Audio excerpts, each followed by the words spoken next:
हाँ, जिसकी quantity usually ज्यादा होगी उसको सॉल्वेंट मानेंगे और जिसकी कम होगी सॉल्यूट मानेंगे, और नहीं फर्क पड़ता है, कुछ भी मान सकते हैं हम किसी को भी, है ना, क्योंकि लिक्विड ही है तो हम ओवरऑल सॉल्यूशन की कॉन्सेंट्रेशन निकाल रहे हैं, मतलब दोनों के मोल्स अलग अलग निकाल रहे हैं, तो उससे कोई फर्क नहीं पड़ता कि आप किसको सॉल्वेंट मान रहे हो किसको सॉल्यूट मान रहे हो। और वैसे भी जो भी हम डिस्कशन कर रहे हैं लास्ट क्लास से हम मोल फ्रैक्शन के टर्म्स में कर रहे हैं, तो मोल फ्रैक्शन में कोई ऐसा तो है नहीं कि भाई नीचे डिनोमिनेटर में सॉल्वेंट आता है कि हमें टेंशन लेनी है कि भाई सॉल्वेंट कौन सा है, सब में डिनोमिनेटर में क्या आता है, सॉल्यूशन ही आता है ओवरऑल। तो एक ही कॉन्सेंट्रेशन टर्म है, दैट इज मोलालिटी, जहां पे डिनोमिनेटर में सॉल्वेंट आता है। और वैसे केस में फिर हम वैसे भी डाइल्यूटेड सॉल्यूशन के लिए करते हैं, है ना, मोलालिटी यूजुअली हम वहीं करते हैं जहां सॉल्यूशन बहुत ज्यादा डाइल्यूटेड हो। तो ऐसे डिफाइन करना अलग से सॉल्यूट कौन सा और सॉल्वेंट करना कौन सा है वो मैटर नहीं करता। फिर आती है बात कि फिर रॉल्ड्स लॉ क्या डिस्कस करता है, लिक्विड इन लिक्विड सॉल्यूशन में क्या हमें देखना है, कैसे पता करना है। तो आप ये सोचो कि अगर मान लो अपने पास एक सॉल्यूशन है, मतलब ऐसा सॉल्यूट है ए, लिक्विड ए है यहाँ पे, और इसका वेपर प्रेशर क्या लिख लिया, मान लो मैंने लिख दिया पी नॉट ए, ए का वेपर प्रेशर जो है वो पी नॉट ए है। दूसरा लिक्विड है बी,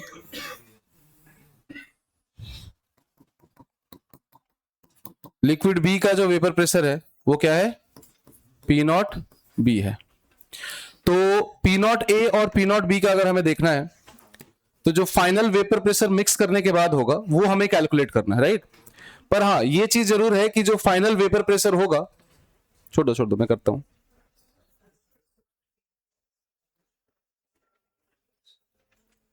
हाँ, जो फाइनल वेपर प्रेशर होगा वो कैसे देखेंगे हम लोग, कि पूरे मिक्सचर का फाइनल वेपर प्रेशर देखेंगे हम लोग, राइट। सो इन दोनों को जब आप मिक्स करोगे तो कहीं ना कहीं इसका इंपैक्ट होगा फाइनल सॉल्यूशन में, कि इसका इनिशियली वेपर प्रेशर क्या था वो कहीं ना कहीं अफेक्ट करेगा कि फाइनल सॉल्यूशन में इसका कितना वेपर प्रेशर है। और फाइनल सॉल्यूशन का जो वेपर प्रेशर आएगा वो दोनों के वेपर प्रेशर के पार्शियल वेपर प्रेशर के सम के बराबर आएगा। Now we will call it partial vapour pressure, क्योंकि दोनों का वेपर प्रेशर होगा उसमें, दोनों के वेपर बनेंगे, राइट। जब आप दोनों को मिक्स करोगे तो दोनों के वेपर बनेंगे और फाइनली आपका सॉल्यूशन बनेगा of A and B, A plus B होगा इसमें, यहाँ पे वेपर ऑफ ए भी होगा और यहाँ पे वेपर ऑफ बी होगा, तो P A plus P B जो होगा वो होगा क्या, total vapour pressure of the solution, जहां पे पी ए क्या है, partial vapour pressure of A, and P B क्या है, partial vapour pressure of B. ठीक है। अब रॉल्ड्स लॉ क्या कहता है, रॉल्ड्स लॉ कहता है कि भाई जो vapour pressure of any component जो है लिक्विड मिक्सचर के जो ऊपर है वो इस बात पे डिपेंड करेगा कि उसका मोल फ्रैक्शन सॉल्यूशन के अंदर कितना है। जितना ज्यादा मोल फ्रैक्शन होगा ए का सॉल्यूशन में उतना ही कंट्रीब्यूशन होगा ए का into the final vapour. Is not equal, ध्यान रखना कि दोनों का मोल फ्रैक्शन अगर इक्वल है तो जरूरी नहीं कि दोनों का वेपर प्रेशर भी इक्वल हो, कहीं ना कहीं इस पे भी डिपेंड करेगा कि वो कितना वोलेटाइल है, राइट। लेकिन हाँ, it will be a function of mole fraction, the proportionality constant will depend on this value, but जो वेपर प्रेशर का कंट्रीब्यूशन होगा ए का वो कहीं ना कहीं ए का कितना मोल फ्रैक्शन है उस पर डिपेंड करेगा, और जैसे जैसे ए का मोल फ्रैक्शन बढ़ाते जाओगे उसका कंट्रीब्यूशन बढ़ेगा। मैं ये नहीं कह रहा हूं कि ए का कंट्रीब्यूशन बी से ज्यादा होगा, हो भी सकता है और नहीं भी हो सकता है, डिपेंड्स ऑन कि कितना ज्यादा वोलेटाइल ए है, राइट। पर हाँ स्टेटमेंट यही है इसका क्या, कि ये लिख लिया आपने, स्टेटमेंट क्या है कि किसी भी लिक्विड का जो वेपर प्रेशर है, पार्शियल वेपर प्रेशर, वो डायरेक्टली प्रोपोर्शनल होगा मोल fraction of that liquid into the mixture. ठीक है, तो यहां तक अगर लिख लिया हमने तो स्टेटमेंट लिखते हैं इसका। पी नॉट ए क्या है, वेपर प्रेशर ऑफ प्योर ए, मतलब जहां पे कोई और कंपोनेंट है ही नहीं। पी नॉट बी क्या है, vapour pressure of pure B. P A क्या है, partial vapour pressure of A into the solution. PB क्या है, partial vapour pressure of B into the solution, and PT total vapour pressure of the mixture हो गया। ठीक है, नहीं P और पी नॉट ए सेम नहीं होगा। पी और पी नॉट ए सेम तभी होंगे जब दोनों लिक्विड इमिसिबल है, मतलब दोनों एक दूसरे के वेपर प्रेशर या दोनों एक दूसरे के फोर्स को अफेक्ट नहीं करते। सो इमिसिबल लिक्विड में P A will be equal to P naught A and PB equal to P naught B, पर मिसिबल लिक्विड में हमें रॉल्ड्स लॉ लगाना पड़ेगा, राइट।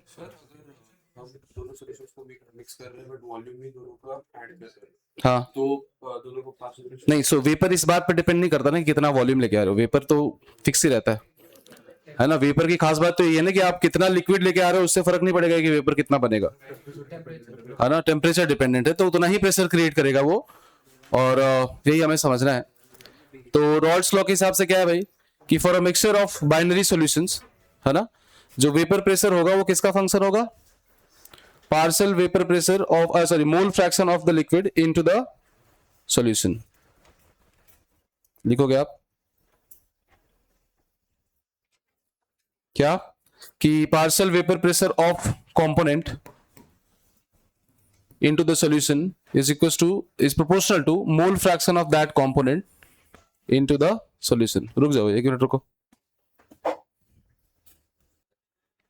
ठीक है। सो मोल फ्रैक्शन के डायरेक्टली क्वेश्चन होगा। यहाँ पे ए क्या है, वेपर फेज में ए को रिप्रेजेंट करता है, ये B vapour phase of B को रिप्रेजेंट करता है। ए अब प्लस बी का सॉल्यूशन है। एक्स से क्या है, मोल फ्रैक्शन ऑफ ए, और एक्स भी क्या है, मोल फ्रैक्शन ऑफ बी, ठीक है। दूसरा जो है कहां पे ये दोनों है in liquid, in liquid phase. एक और चीज देखो आप कि जब ये वेपर बनाएंगे, दोनों इक्वल वेपर बनाएंगे ये जरूरी नहीं है ना।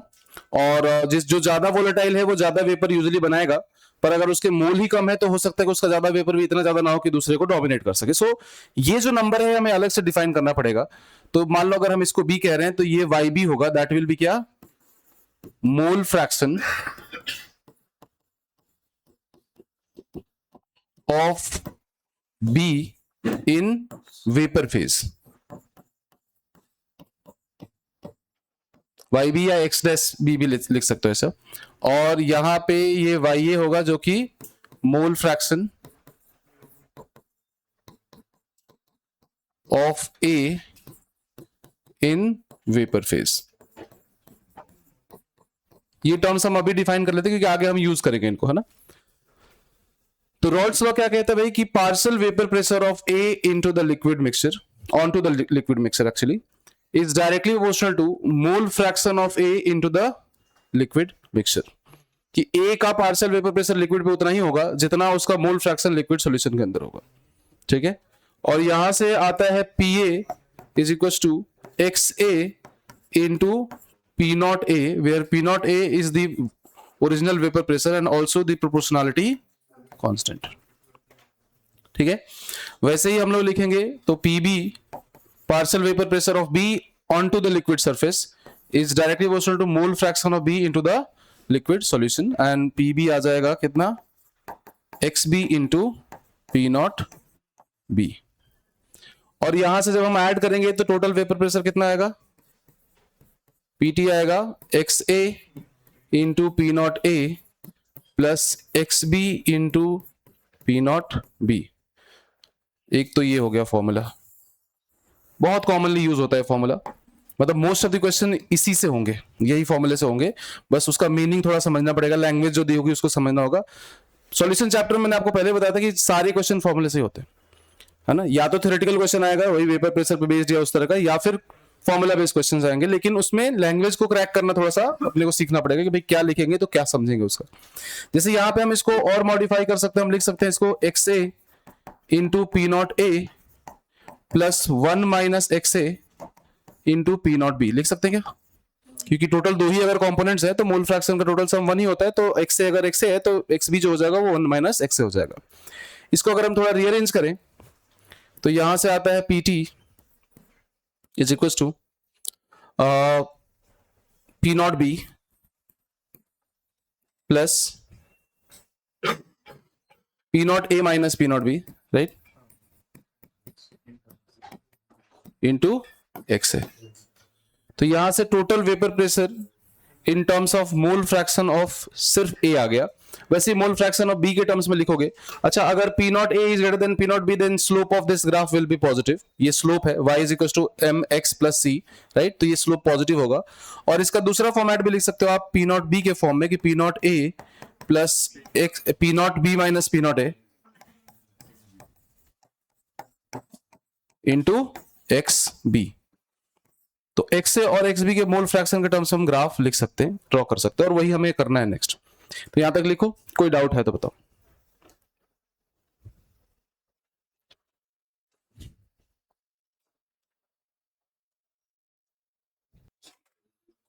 ठीक है, तो अब ग्राफ देखें हम लोग, लिख लिया।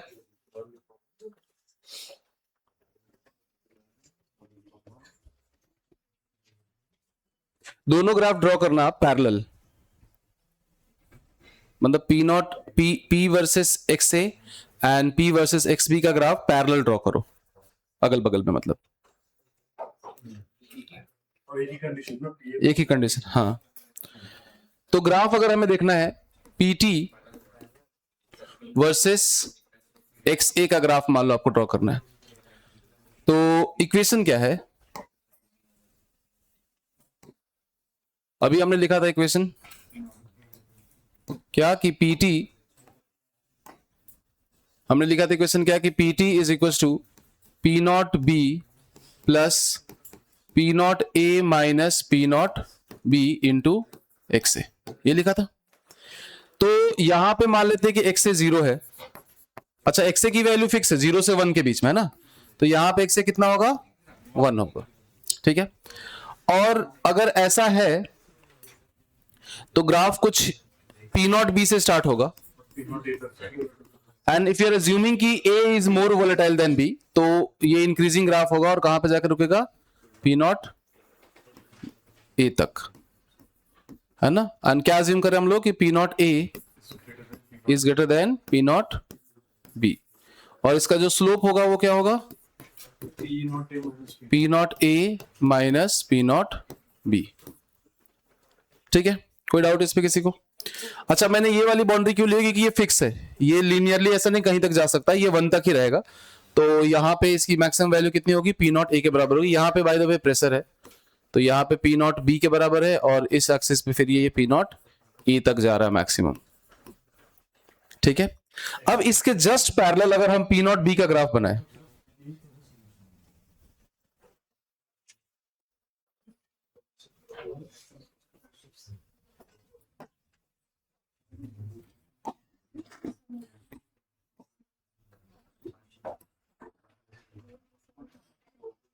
इसके जस्ट पैरेलल अगर हम पी नॉट बी का ग्राफ बनाए, ध्यान से देखना। हाँ, तो यहां पे पहले तो जब, अच्छा इसी के जैसा ग्राफ बना रहा हूं मैं, तो जब एक्स ए 0 है, जब एक्स ए 0 है, अच्छा एक और बात बताओ मुझे कि पी नॉट ए का ग्राफ कैसा होगा? पी ए का ग्राफ कैसा होगा? पी ए का ग्राफ कैसा होगा? लीनियर होगा, 0 से स्टार्ट होगा। पी ए का ग्राफ कैसे होगा? लीनियर, 0 से स्टार्ट होगा। ये भी कर लो, हाँ ये भी इसमें ऐड कर लो, पी ए का ग्राफ।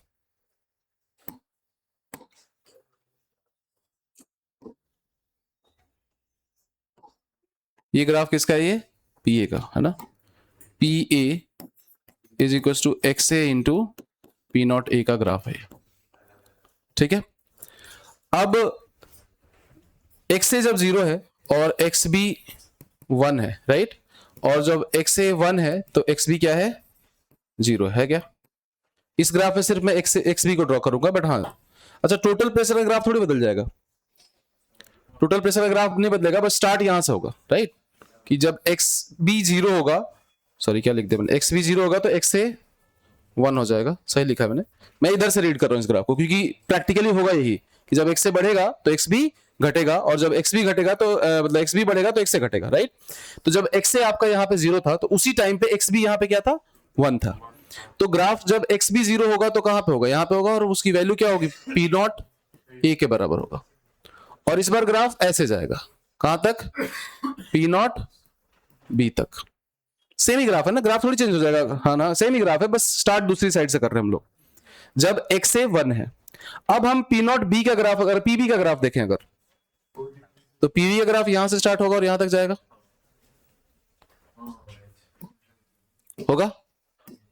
अब क्या होगा देखो, बुक्स में क्या करते हैं कि इन्हीं ग्राफ्स को जो आप देख रहे हो एक साथ ड्रॉ कर देते हैं, कि मतलब ये जो ग्राफ है ये पूरा, इसको, ये ग्राफ यहां पे होता है ऐसे ऐसे, तो ये ग्राफ हो जाता है कंफ्यूजिंग कि ये कौन सा ग्राफ है ना, कि ऐसा कैसे ग्राफ बना दिया कि इधर ए भी जा रहा है, ए भी जा रहा है, ए भी जा रहा है, राइट। तो बेसिकली दोनों, क्योंकि एक इंटरडिपेंडेंट है कि एक्स ए और एक्स बी एक दूसरे पे डिपेंडेंट है, तो हमने एक में ही ड्रॉ करना अल्टीमेटली ग्राफ, बस मैंने अलग अलग दिखाया ताकि हम इसको समझ पाए।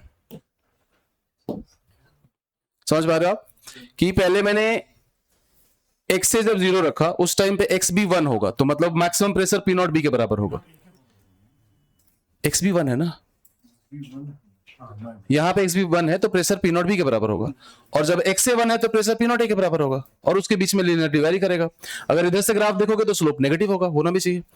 और इस वाले ग्राफ की सेम ही इक्वेशन है ना, मतलब मैं किसी भी फॉर्म में लिख दूं इस इक्वेशन को, जैसे ये इक्वेशन है, इसको पी नॉट ए के फॉर्म में लिखूं चाहे पी नॉट बी के फॉर्म में लिखूं, डेटा तो वही आएगा ना, तो इसलिए ग्राफ भी वही आएगा टोटल का। लेकिन अगर पीए की बात करोगे तो पीए बढ़ेगा, लेकिन उसी डायरेक्शन में पीबी क्या होगा, घटेगा, है ना। ये जो ग्राफ है किसका है, ये ग्राफ है PB is equal to X B into P naught B का ग्राफ, ठीक है। और ऐसे ग्राफ रेयरली मिलते हैं, मोस्ट ऑफ द ग्राफ जो होते हैं वो ऐसे होते हैं कि दोनों को एक साथ पैरेलली ड्रॉ करते हैं, है ना। तो ये कंफ्यूजिंग ना हो इसलिए मैंने पहले अलग अलग ब्रेक करके आपको समझा दिया, देन आपको फाइनली ड्रॉ वही करना है, दूसरा वाला ग्राफ।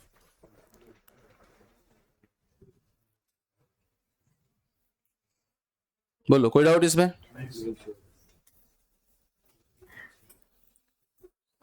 हाँ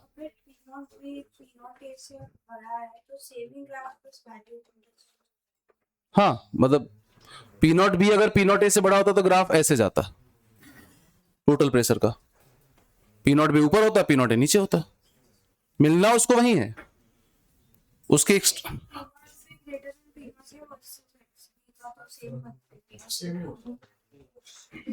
अच्छा तो आप पी नॉट भी यहां रखना चाह रहे, हाँ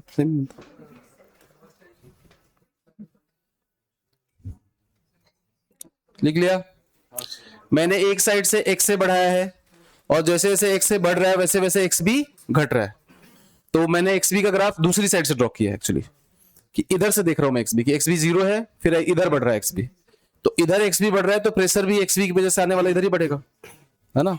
तो ओरिजिनली xa के टर्म्स में देखो तो डिक्रीजिंग है, ठीक है, लिख लिया है।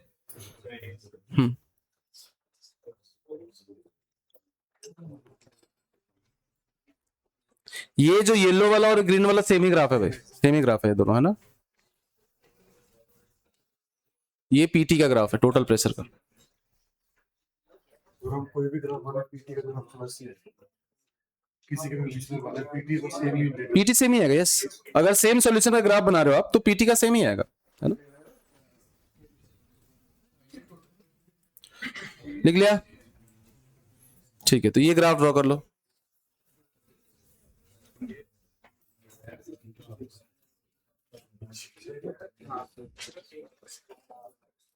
यहां पे ये वैल्यू क्या मिलेगी अपने को, क्या देगा ये ग्राफ का वैल्यू, ये है एक्स ए, है ना, ये एक्स ए की वैल्यू है at that moment. X B क्या आ जाएगा, 1 माइनस एक्स ए, तो एक्स ए निकाल लो, एक्स बी अपने आप आ जाएगा। ये जो प्रेशर है वो प्रेशर ड्यू टू बी है, ये जो प्रेशर है वो प्रेशर ड्यू टू ए है, और इन दोनों को ऐड करके टोटल प्रेशर आया।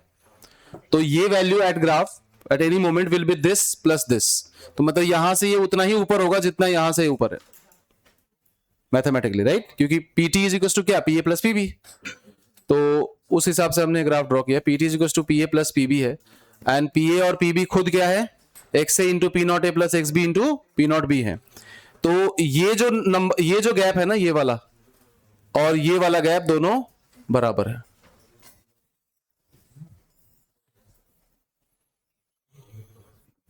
नहीं भाई, ये अगर पी ए प्लस पीबी है तो पीबी तो यही टर्म ऐड होगा ना इसमें, तब जाके हम पीटी पे पहुंचेंगे, राइट। तो हर मोमेंट पे ऐसा ही है, जब यहां पे आप आते हो तो यहां पे दिस प्लस दिस 2 बार, तो ये डबल है इसका, कि ये जो हाइट अगर h है यहां पे, तो यहां से यहां तक टोटल जो हाइट है इसके सामने वो 2h है,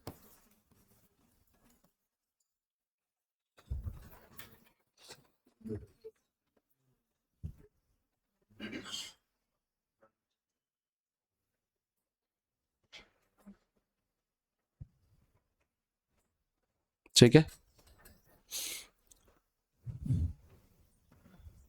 ये ग्राफ में मैं ज्यादा लेवलिंग नहीं कर रहा, ऑलरेडी कर चुके हम पिछले ग्राफ में कि कौन सा पीए का है, कौन सा पीबी का है, कौन सा पीटी का है, और उसकी इक्वेशन क्या है वो भी हम लिख चुके हैं। बस मैंने थोड़ा बहुत और मैथमेटिकल वो बता दिया कि भाई अगर कभी कंफ्यूज करने के लिए ऐसा भी आ जाए तो हमेशा याद रखना कि पीए में ये वाला वैल्यू ऐड कर दो, टोटल प्रेशर आ जाएगा, या पीबी में ये वाला वैल्यू ऐड कर दो, ये वाला, तो भी टोटल प्रेशर आ जाएगा, है ना।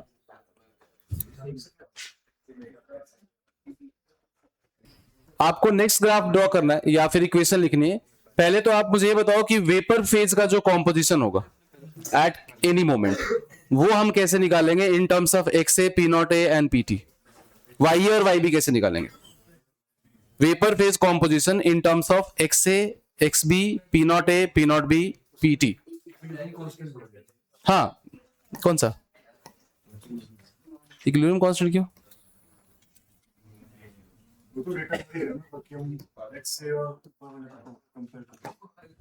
हाँ तो करो, ट्राई करो, क्या निकालना है तुम्हें। नेक्स्ट आपको करना है vapour phase composition.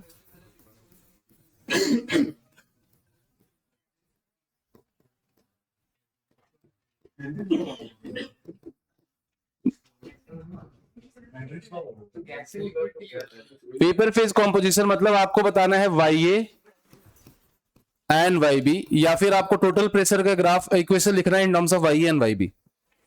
Definitely Y A और वाई बी जो है वो एक्स से X B, P naught A, P naught B पे डिपेंडेंट होंगे। वो कैसे डिपेंडेंट होंगे वो हमें देखना है। वेपर प्रेशर है तो वेपर हमेशा अपने लिक्विड के साथ इक्विलिब्रियम में रहता है, और जो वेपर फेज है वो गैसियस फेज है, तो वहां पे हम Dalton's law of partial pressure लगा सकते हैं, और नीचे हम रॉल्स लॉ लगा सकते हैं, और वो दोनों को इक्वल होने चाहिए, क्योंकि अगर वेपर अपने खुद के लिक्विड के साथ तो हमेशा इक्विलिब्रियम में रहेगा, तभी तो वेपर प्रेशर है वो, राइट। तो वेपर प्रेशर डेवलप कब होता है? जब लिक्विड और वेपर इक्विलिब्रियम में होता है। तो ए अपने लिक्विड फेज के साथ हमेशा इक्विलिब्रियम में है। ए का पार्शियल प्रेशर वेपर फेज में निकालोगे using Dalton's law of partial pressure, और ए का वेपर प्रेशर हम ऑलरेडी निकाल चुके हैं, X A into P naught A. इन दोनों को इक्वेट कर देंगे, वाई ए वाई बी आ जाएगा। ट्राई करो, नहीं तो मैं बताता हूं।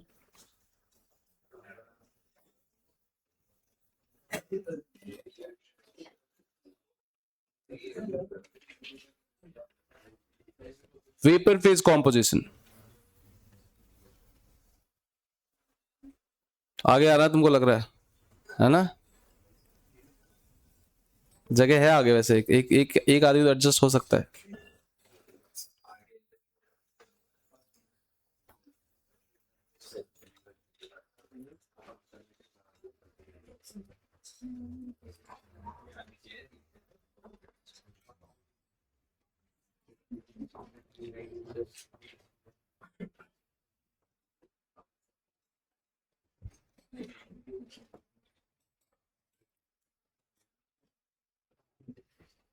आया किसी का? भाई भाई भी छोड़ो, मैं करता हूँ। हाँ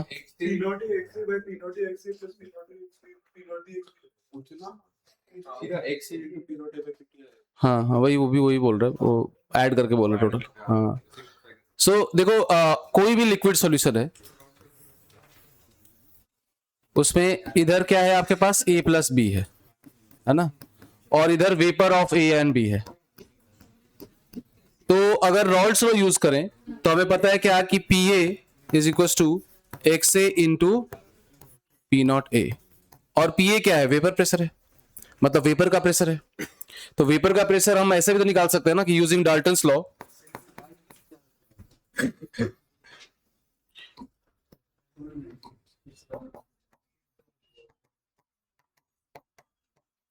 partial pressure of vapour A जो हो जाएगा वो mole fraction of vapour A into total pressure in the vapour phase.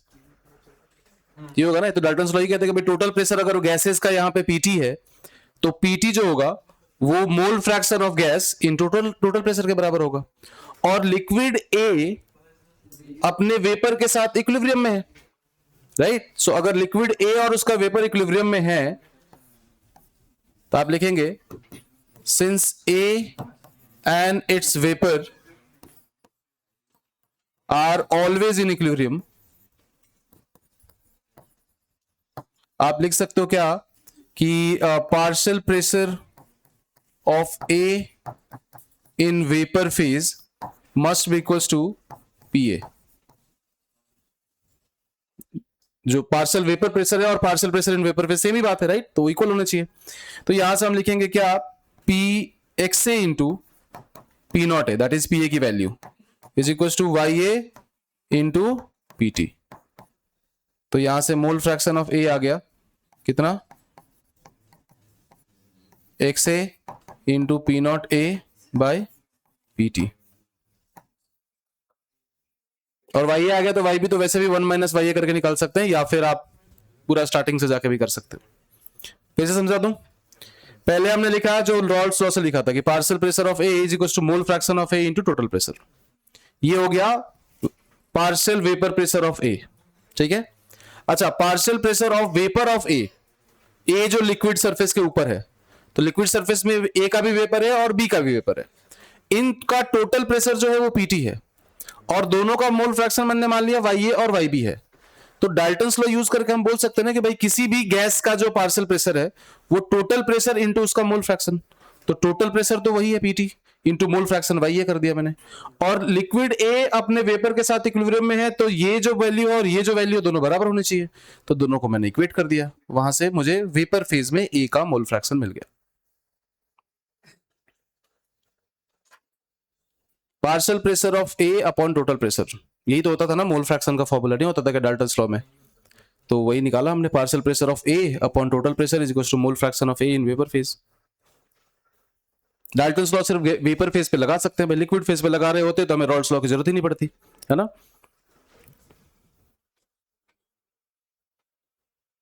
इसको मैं आगे वापस लिख दूंगा, ये क्या है, Y A is equal to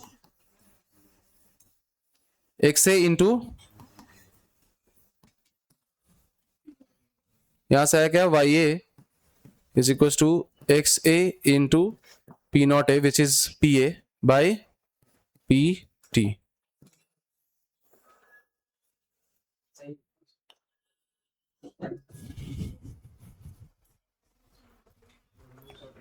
आएगा, बोलो भाई, ठीक है, ये लिख लिया सबने, हो गया ये, ठीक है। अब हम आते हैं,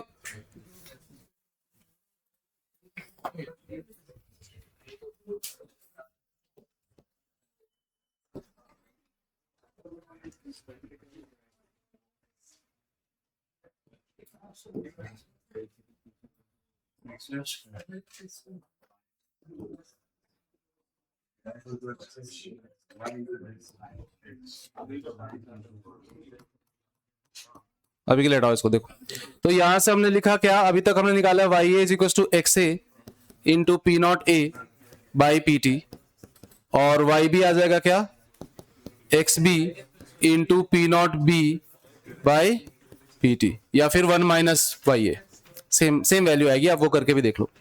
अब हमें क्या निकालना है, वाई ए और वाई बी के टर्म्स में टोटल प्रेशर निकालना है, total pressure in terms of Y A and Y B, total pressure of solution PT in terms of Y A and Y B, जहां एक्स से X भी नहीं होना चाहिए, सिर्फ वाई ए वाई बी होना चाहिए।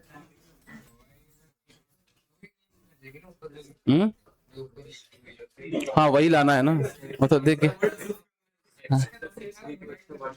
X A plus X B को 1 से अगर हम इक्वेट करें तो मिल जाएगा, देखो कि यहां से एक्स से क्या मिलेगा, एक्स से जो हो जाएगा वो हो जाएगा Y A into P T by P naught A, और यहां से जो एक्स बी हो जाएगा वो क्या होगा, Y B into P T by P naught B.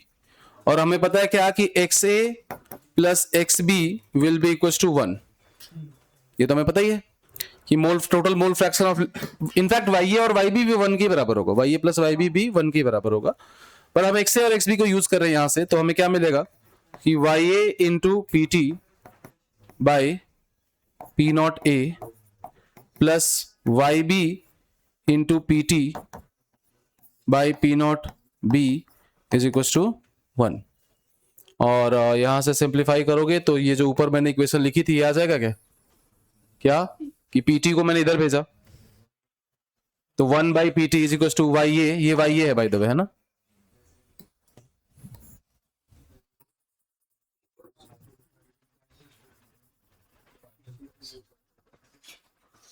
X dash से एक्स डैश बी के फॉर्म में भी लिख सकते, कुछ भी लिख लो तो सिंबल है।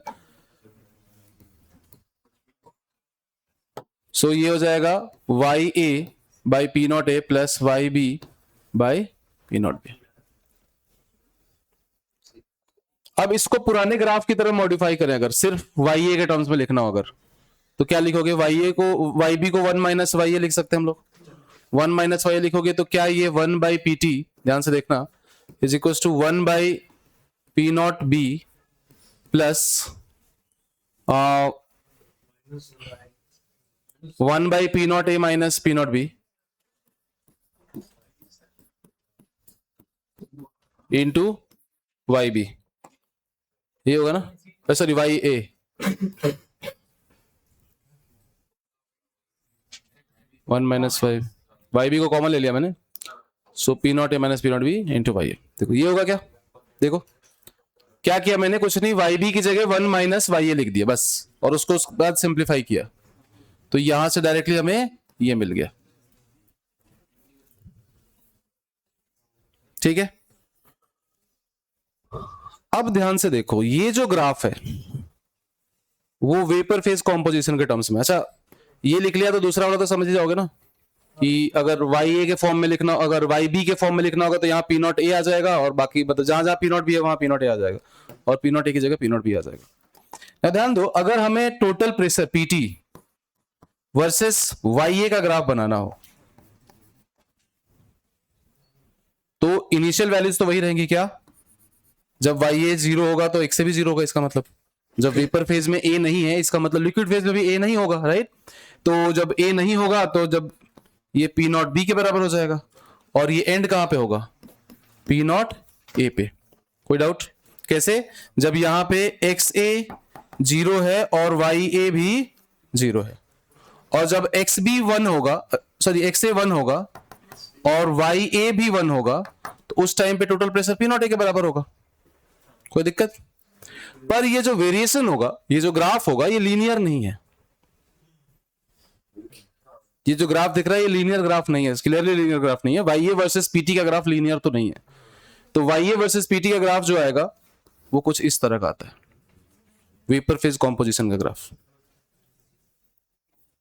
देखो आप ध्यान से सामने देखो कि 1 by P T is proportional to Y A in a way, तो 1 by P T versus Y A का ग्राफ करते तो लीनियर आता, लेकिन वाई ए वर्सेज पीटी का ग्राफ लीनियर नहीं आएगा। हाँ देखो, जब लिक्विड फेज में ए है ही नहीं तो वेपर में ए कैसे मिलेगा, और जब लिक्विड फेज में सिर्फ ए है तो वेपर में भी तो सिर्फ ए ही रहेगा ना भाई, है ना? बी है ही नहीं। हम तो मोल फ्रैक्शन, मोल थोड़ी लिख रहे हैं कि 1 1 है, मोल फ्रैक्शन लिख रहे हैं, राइट? वो तो डिपेंड करता है पी नॉट ए और पी नॉट बी की वैल्यू पे कि स्लोप कैसे चेंज होगा।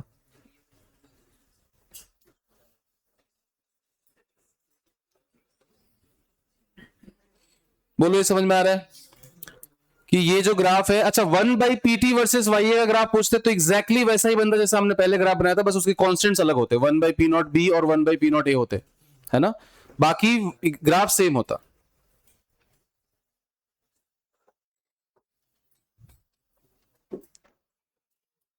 अच्छा इस ग्राफ का इंपॉर्टेंस ये है कि अगर इसी ग्राफ में अगर मैं चारों चीजें मर्ज कर दूं, मतलब x A X B Y B चारों चीजों को हम मर्ज कर दें, तो ये ग्राफ जो है वो हमें अलग अलग पॉइंट पे अलग अलग इंफॉर्मेशन देने लग जाएगा। उसको भी हम समझते हैं, पहले ये लिख लो।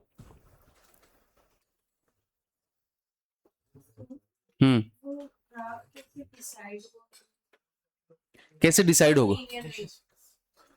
इक्वेशन से देखो, आप इक्वेशन लीनियर दिख रही है क्या आपको?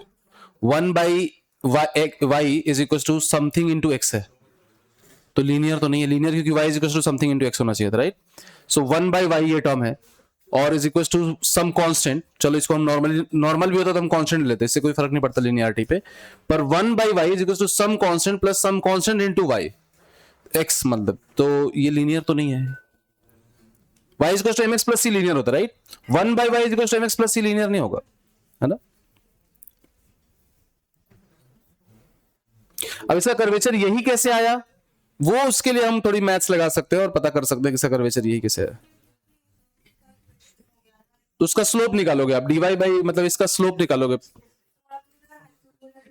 हाइपरबोला जैसा ही है थोड़ा बहुत, हाँ, कि जैसे कि लीनियरली एग्जैक्टली हाइपरबोला तो नहीं है, बट हाँ हाँ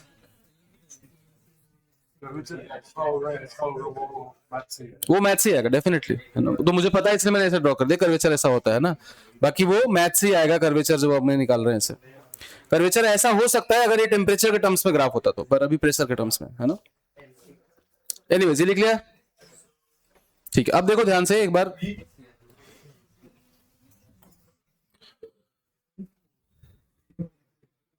अगर हम ग्राफ को देखें,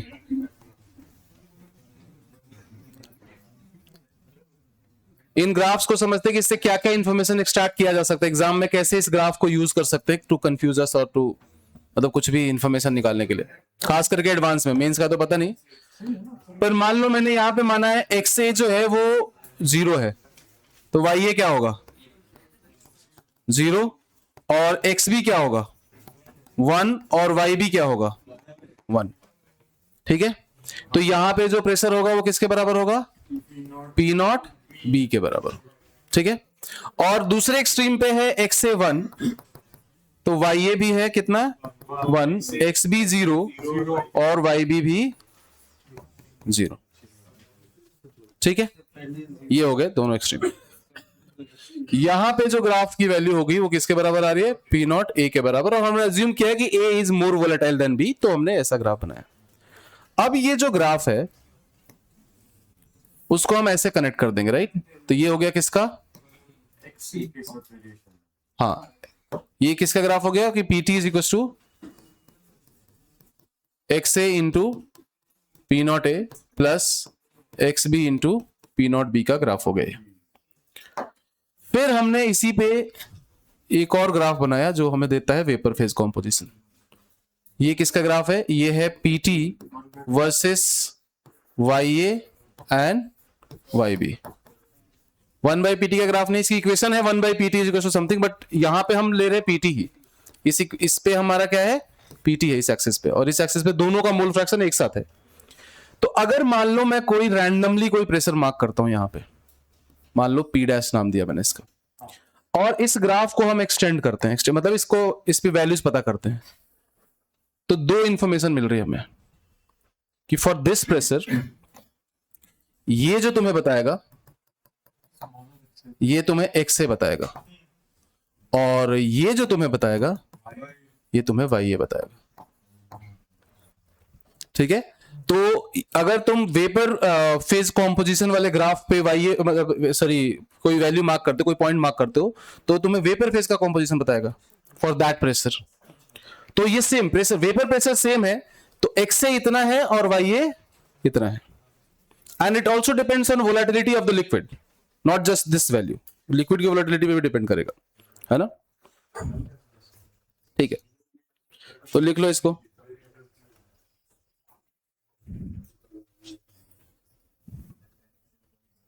सही है ना, तुम भी आ रहे हो, कवर हो रहे हो।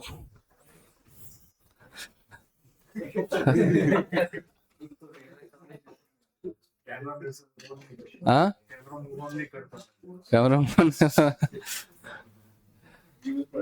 हाँ भाई, तो ये इन्फॉर्मेशन लिख लो, ये बहुत इंपॉर्टेंट इन्फॉर्मेशन है ग्राफ के बारे में, कि भाई आप ग्राफ से कौन से पॉइंट पे क्या बता सकते हो, क्योंकि इससे आगे जाके हमें एक्चुअली में इसी की हेल्प हम ऐसे लेते हैं कि हम आगे जाके बहुत सारी चीजें कैलकुलेट करेंगे इसी चैप्टर में, इसी टॉपिक में, मतलब जैसे ड्यू पॉइंट, बबल पॉइंट, ऐसी चीजें कैलकुलेट करते हैं कि पहला ड्यू कब बनेगा, फर्स्ट बबल कब इवेपोरेट होगा, मतलब जब हम बॉइलिंग करेंगे लिक्विड का। तो ये सारी चीजों के लिए ग्राफ और इसकी इंफॉर्मेशन जरूरत पड़ती है ना।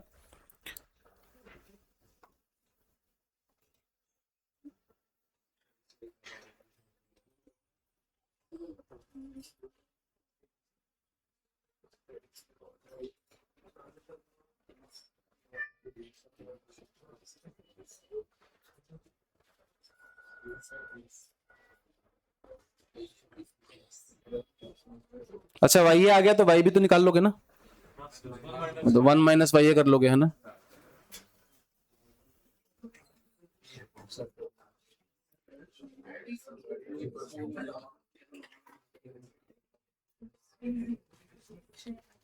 अब सिर्फ क्वेश्चंस करने हैं।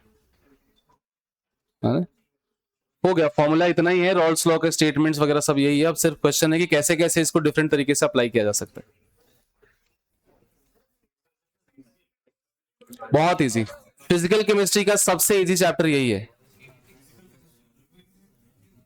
फिजिकल केमिस्ट्री का सबसे इजी चैप्टर यही है, एक फॉर्मूला होता है, उसी पे सारा चैप्टर चलता है। मतलब जैसे मान लो तुम्हारे पास हेनरीज लॉ था, तो एक फॉर्मूला था, उसी पे पूरा हेनरीज लॉ के सारे क्वेश्चन होंगे। दूसरा अभी रॉल्स लॉ है, एक ही फॉर्मूला है, उसी के अलग अलग मॉडिफिकेशन से उसी पे पूरा रॉल्स लॉ चलेगा, है ना? क्या? हाँ हाँ, नॉन आइडियल का भी करेंगे, अभी करेंगे डेफिनेटली।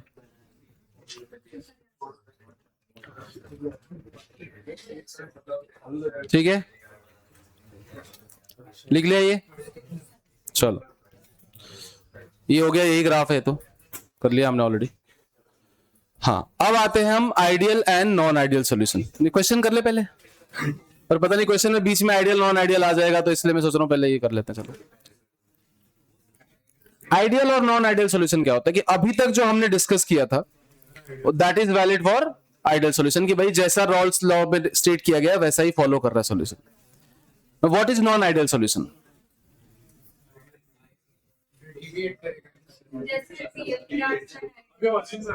एक सेकेंड रुको। तो आइडियल और नॉन आइडियल सॉल्यूशन क्या है? कोई भी सॉल्यूशन जो रॉल्स लॉ को फॉलो करता है उसको हम कहते हैं कि आइडियल सॉल्यूशन है, और कोई भी सॉल्यूशन जो रॉल्स लॉ को फॉलो ना करे उसको हम नॉन आइडियल सॉल्यूशन कहते हैं। पहले बेसिक्स क्लियर कर लेते हैं, ठीक है? तो ये लिखना स्टार्ट करो कि a solution that follows Raoult's law, मतलब when P T is equals to P naught A X A into P naught A plus X B into P naught B, तो हम क्या कहते हैं कि जो सॉल्यूशन है वो क्या है? आइडियल सॉल्यूशन है। When PT is greater than XA into P naught A plus XB into P naught B, ठीक है? जब PT XA मतलब जो रॉल्स लॉ से आया उससे ज्यादा है एक्चुअल टोटल प्रेशर, मतलब इसको हम कहते हैं कि रॉल्स लॉ से ज्यादा प्रेशर आ रहा है, तो इसको हम कहते हैं positive deviation from Raoult's law. ठीक है, क्या बोलेंगे? Positive deviation from Raoult's law.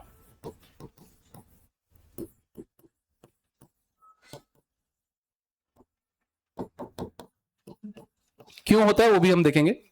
और जब PT is less than X A into P naught A plus X B into P naught B हो जाए, तो हम बोलेंगे कि negative deviation from Raoult's law है।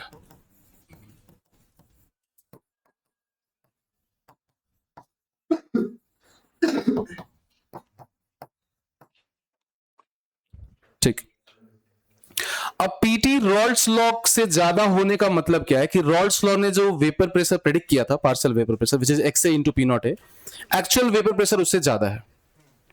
मतलब ए बी के साथ जब मिक्स होता है तो वो ज्यादा वोलेटाइल बन जाता है, ये हुआ ना इसका मतलब, या बी ए के साथ मिक्स होता है तो ज्यादा वोलेटाइल बन जाता है, तो एक्सपेक्टेड से ज्यादा वेपर बना रहा है। और कम होने का मतलब क्या है कि जब ए और बी मिक्स होते हैं तो दोनों एक दूसरे को ज्यादा अट्रैक्ट करते हैं, तो वो कम वोलेटाइल हो जाते हैं। तो दोनों या तो ज्यादा वोलेटाइल हो रहे हैं मिक्स करने के बाद, या कम। और अगर मिक्स करने के बाद वोलेटिलिटी में चेंज नहीं आ रहा है तो Raoult's law as it is apply होगा। मतलब ये है कि अगर मिक्स करने के पहले का इंटरमोलिकुलर फोर्स और मिक्स करने के बाद का इंटरमोलिकुलर फोर्स सेम है तो रॉल्स लॉ एप्लीकेबल है। Same energy in same range में है तो थोड़ा बहुत मॉडिफिकेशन के साथ एप्लीकेबल है वो। और अगर मिक्स करने के बाद का फोर्स ऑफ अट्रैक्शन मिक्स करने के पहले के फोर्स ऑफ अट्रैक्शन से ज्यादा है तो दे बिकम लेस वोलेटाइल, तो नेगेटिव डेविएशन। अगर फोर्स बढ़ रहा है तो वोलेटिलिटी घट रही है तो डेविएशन नेगेटिव हो जाएगा। क्या? क्योंकि मिक्स करने के पहले का फोर्स और बाद का फोर्स बराबर होगा तो प्रेशर इतना चाहिए, राइट? लेकिन अगर फोर्स बढ़ गया मतलब लिक्विड कम वोलेटाइल है, मतलब वो कम वेपर बना रहा है, तो जो एक्चुअल वेपर प्रेशर होगा वो कम होगा फिर, तो इसको हम कहेंगे नेगेटिव डेविएशन। और अगर मिक्स करने के बाद due to some reason force of attraction घट जाता है, मॉलिक्यूल्स के बीच का इंटरमोलिकुलर फोर्स अगर डिक्रीज हो जाता है तो ज्यादा वेपर बनाएगा फिर वो, क्योंकि लिक्विड फेज में फोर्स कम हो गया है, और ज्यादा वेपर बनाएगा तो वेपर प्रेशर भी ज्यादा होगा, और उसको बोलेंगे हम लोग positive deviation from Raoult's law. ठीक है, तो आप लिखेंगे पहले तो स्टेटमेंट लिख लो क्या कि a solution that follows Rawls law for all composition range is called ideal solution. कोई भी सॉल्यूशन जो रॉल्स लॉ पूरा फॉलो करेगा उसको हम क्या बोलेंगे कि ये एक आइडियल सॉल्यूशन है. फॉर आइडियल सॉल्यूशन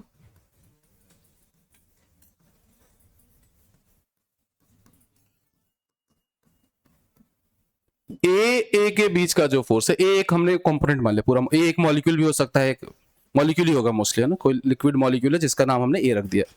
ए का फोर्स और बी के बीच का फोर्स बराबर है किसके, ए और बी के बीच का फोर्स. तो वो दोनों ना एक दूसरे के फोर्स को घटा रहे हैं ना बढ़ा रहे हैं, तो जो आप एक्सपेक्ट कर रहे हो एग्जैक्टली वैसा ही होगा. और ऐसा कब होगा, जब दोनों सेम नेचर के हों, कि दोनों ही नॉन पोलर हैं. दोनों नॉन पोलर है, दोनों एक दूसरे, दोनों का डिस्पर्सन फोर्स बराबर है या सेम रेंज में है, तो दोनों एक दूसरे के फोर्स को ज्यादा डिमिनिश नहीं कर रहे.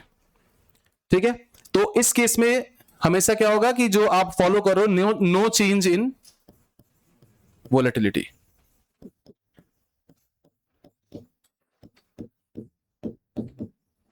Due to mixing.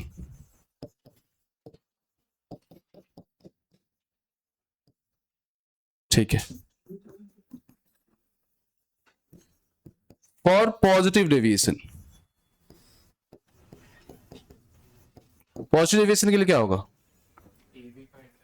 फोर्स घट जाएगा. मिक्स करने के बाद का फोर्स मिक्स करने के पहले के फोर्स से कम हो जाएगा. तो मतलब ए के बीच का जो फोर्स है और बी के बीच का जो फोर्स है वो ज्यादा है किसके, ए और बी के बीच का फोर्स. ठीक है, तो इसका मतलब क्या है कि more vapours are form from expected value.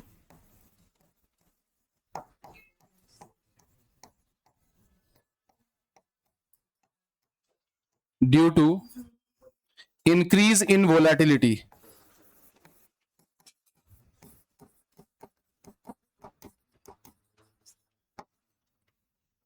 ठीक है, ज्यादा वेपर बनेंगे.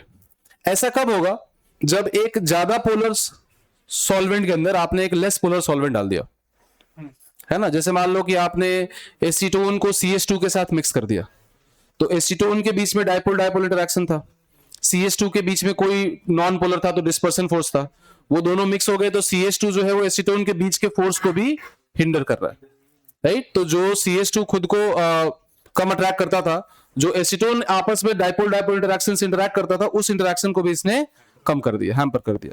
तो उससे क्या हुआ, दोनों की वोलेटिलिटी बढ़ गई, और बढ़ गई तो फिर वेपर प्रेशर बढ़ गया. ठीक है, तो ऐसा कब होगा, when you mix a less polar solvent or a less polar component with a highly polar component or a non polar component with a highly polar component. है ना, मैं लिख लिया क्या यहाँ तक, लिखो लिखो.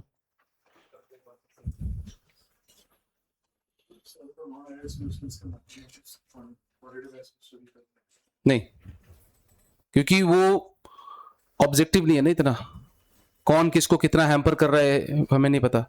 हो सकता है कि CH2 ज्यादा हैम्पर, जो कि लग भी रहा है कि CH2 जो है वो एसीटोन के फोर्स को ज्यादा हैम्पर करेगा as compare to acetone CH2 के बीच के फोर्स को हैम्पर करेगा, राइट. तो क्योंकि डिस्पर्सन तो सब में ही होता है, तो CH2 ज्यादा हैम्पर कर रहा है, तो CH2 में शायद उतना चेंज ना है जितना एसीटोन के वेपर प्रेशर में चेंज है इनटू द मिक्सचर. तो ये सॉल्यूशन टू सॉल्यूशन चेंज होता रहेगा.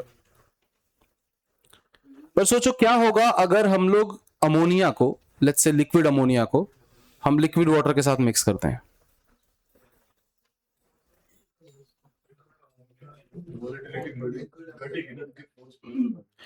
तो यही हमें सोचना है कि वाटर का हाइड्रोजन बॉन्डिंग और अमोनिया का हाइड्रोजन बॉन्डिंग अलग अलग अगर हम देखें तो वाटर का ज्यादा होता है अमोनिया से, थोड़ा बहुत डिफरेंस होता है. लेकिन इन सब में सबसे तगड़ी हाइड्रोजन बॉन्डिंग कौन होती है, कि अमोनिया डोनर हो और वाटर का हाइड्रोजन एक्सेप्टर हो.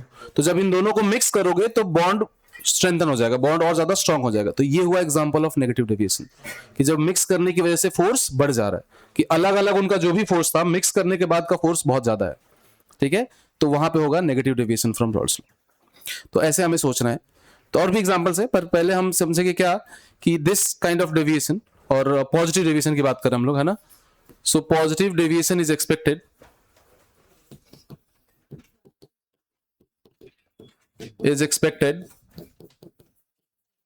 when a polar solvent or polar component is mixed with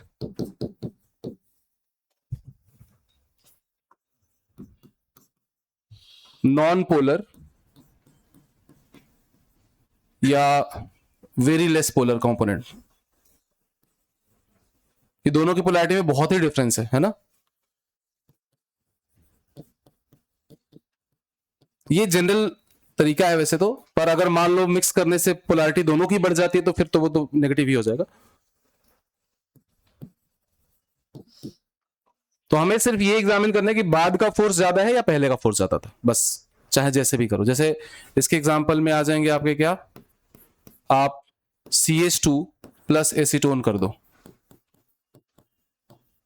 commonly आप समझ सकते हो कि एसीटोन में डाइपोल डाइपोल इंटरेक्शन था, इसमें डिस्पर्सन फोर्स था, ये जब आएगा इसके साथ तो इसके डाइपोल डाइपोल इंटरेक्शन को हैम्पर करेगा। और देखो H2O प्लस ETOH कि वाटर के अंदर बहुत स्ट्रॉन्ग हाइड्रोजन बॉन्डिंग थी, इथेनॉल के अंदर भी हाइड्रोजन बॉन्डिंग है लेकिन कम है, तो वो आके वाटर के हाइड्रोजन बॉन्डिंग को भी डिस्टर्ब करेगा क्योंकि इसका नॉन पोलर एंड जो होगा वो कभी भी वाटर से इंटरैक्ट नहीं करेगा, राइट। तो इसका नॉन पोलर एंड होने की वजह से ये इसके हाइड्रोजन बॉन्डिंग को वीक कर रहा है, ठीक है। तो ये सब एग्जांपल होंगे जहां पे कि आप पॉजिटिव डेविएशन एक्सपेक्ट कर सकते हो, है ना। सो वाटर को जब आप अल्कोहल में मिक्स करते हो तो उसकी वोलेटिलिटी थोड़ी सी बढ़ जाएगी रिलेटिवली नॉर्मल वोलेटिलिटी से। इसके एग्जांपल्स और भी लिखेंगे हम लोग धीरे धीरे। नेगेटिव डेविएशन का क्या एक्सपेक्टेशन है, फोर्स जो होगा वो बढ़ेगा। तो for negative deviation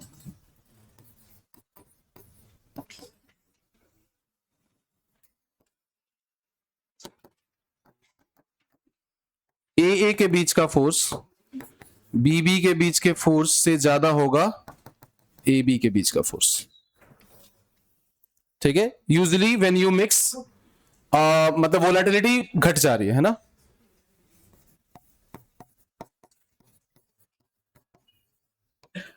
decreases due to mixing। ऐसा हम तब एक्सपेक्ट करते हैं जब आप ऐसा कुछ चीज मिक्स करो जिससे कि फोर्स बढ़ जाए। फॉर एग्जांपल अगर आप वाटर के अंदर कोई एसिड डाल दो, जैसे एसिटिक एसिड डाल देते हो वाटर में, तो एसिटिक एसिड का जो हाइड्रोजन बॉन्ड होगा वो खुद से तो स्ट्रॉन्ग हाइड्रोजन बॉन्डिंग बनाता है, लेकिन एसिटिक एसिड का जो फ्री H+ है वो वाटर को भी अट्रैक्ट करेगा अपनी तरफ। तो एक तरह से दोनों का फोर्स जो है वो, ये दोनों का इंटरेक्शन आपस में जो होगा वो बढ़ जाएगा। समझ पा रहे हो आप, क्योंकि वाटर जो है वो अपना लोन पेयर बेटर डोनेट कर पाएगा जितना वो खुद के साथ कर रहा था, क्योंकि एसिटिक एसिड का H+ जो है वो ज्यादा इलेक्ट्रोफिलिक है, इन अ वे ज्यादा पॉजिटिव चार्ज है उस पर, है कि नहीं। बताओ एसिटिक एसिड का जो H+ है वो H+ इसीलिए क्योंकि वो H+ डोनेट कर पाता है, मतलब वो H+ फ्री है उसके पास, राइट। और अगर फ्री है तो उसके आसपास वाटर मॉलिक्यूल उसको हाइड्रेट करने की कोशिश करेंगे, तो सारे वाटर मॉलिक्यूल एक्यूमुलेट होने लग जाएंगे अराउंड दैट H+ आयन। तो एक तरह से वाटर का भी तो फोर्स बढ़ रहा है ना, क्योंकि सब एक ही H+ आयन की तरफ अट्रैक्ट हो रहे हैं।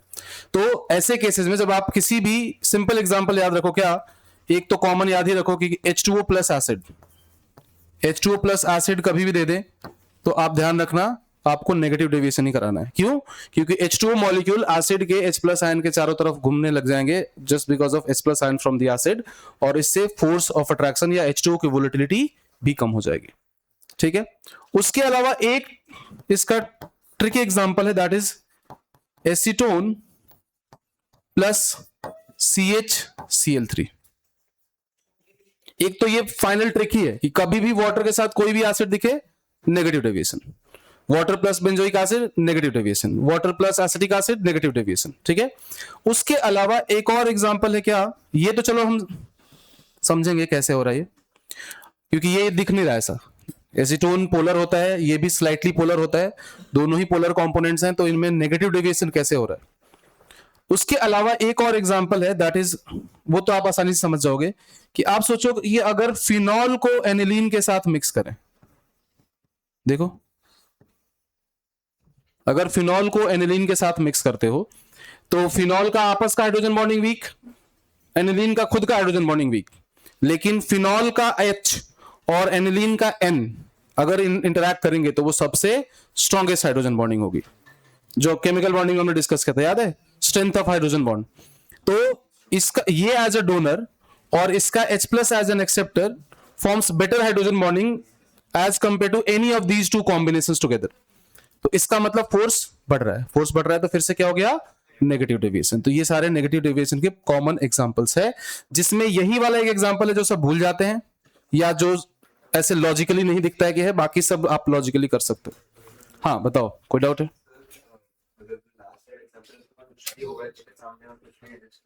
हाँ, बट अमोनिया और वाटर इसलिए नहीं लेते क्योंकि नॉर्मल टेम्परेचर पर अमोनिया गैसियस होता है, तो it will not be a mixture of two liquids, it will rather be a mixture of, मतलब हेनरीज लॉ लगेगा वहां पे, है ना। सेकेंड एग्जांपल मैंने एक्सप्लेन ही नहीं किया, मैंने बस बोला कि इसको अभी लिख लो, मैं इसको एक्सप्लेन करता हूँ कि क्यों ऐसा हो रहा है इसमें। हाँ, तो रॉल्स लॉ वैसे नहीं लगेगा ना भाई, अगर दोनों रिएक्ट कर जाएंगे तो फिर रॉल्स लॉ सॉल्यूशन के लिए है, रिएक्शन के लिए थोड़ी है।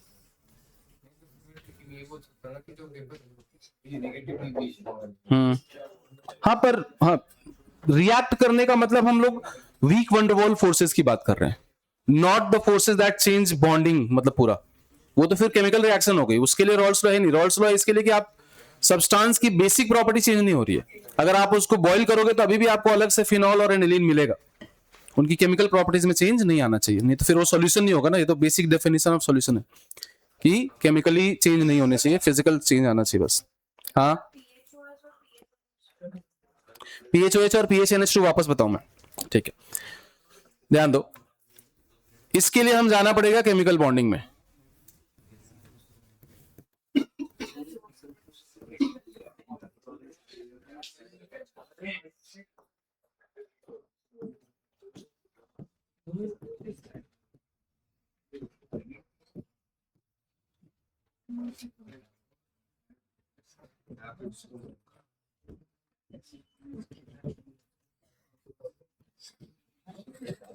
ये तीन है, ठीक है। इन तीनों में कौन सी हाइड्रोजन बॉन्डिंग स्ट्रांग होती है? लास्ट वाली। तो फिर क्या डाउट है, फिर तो हो गया, यही तो है उसमें कि यहां पे इन तीनों, मान लो ये X है और ये Y है और ये Z है, तो हाइड्रोजन बॉन्ड का स्ट्रेंथ की अगर हम बात करें तो Z का सबसे ज्यादा, फिर X का और फिर Y का। कि पहले हम hydrogen bonding, electrophilicity of hydrogen और लोन पेयर डोनेटिंग एबिलिटी दोनों से देखते हैं। इलेक्ट्रोफिलिसिटी ऑफ हाइड्रोजन सेम हो गई तो जिसकी लोन पेयर डोनेटिंग एबिलिटी वो बेटर है। और अगर मान लो कि सिर्फ इलेक्ट्रोफिलिसिटी से डिफरेंस देखना है तो पहले हम उसी को प्रायोरिटाइज करते हैं ना, पहले हम H प्लस को ही प्रायोरिटाइज करते हैं, इलेक्ट्रोनेगेटिविटी डिफरेंस को, देन हम लोन पेयर डोनेटिंग एबिलिटी को प्रायोरिटाइज करते हैं। तो ये हो गया। तो वैसे उनमें भी हो जाएगा, फिनॉल और एनिलीन में भी, कि फिनॉल में O और H का हाइड्रोजन बॉन्डिंग है, एनिलीन में H और N का हाइड्रोजन बॉन्डिंग है, और फिनॉल प्लस एनिलीन में H का O से आ रहा है और N से लोन पेयर आ रहा है ना। ठीक है, तो ये तो नेगेटिव डेविएशन के लिए हो गया।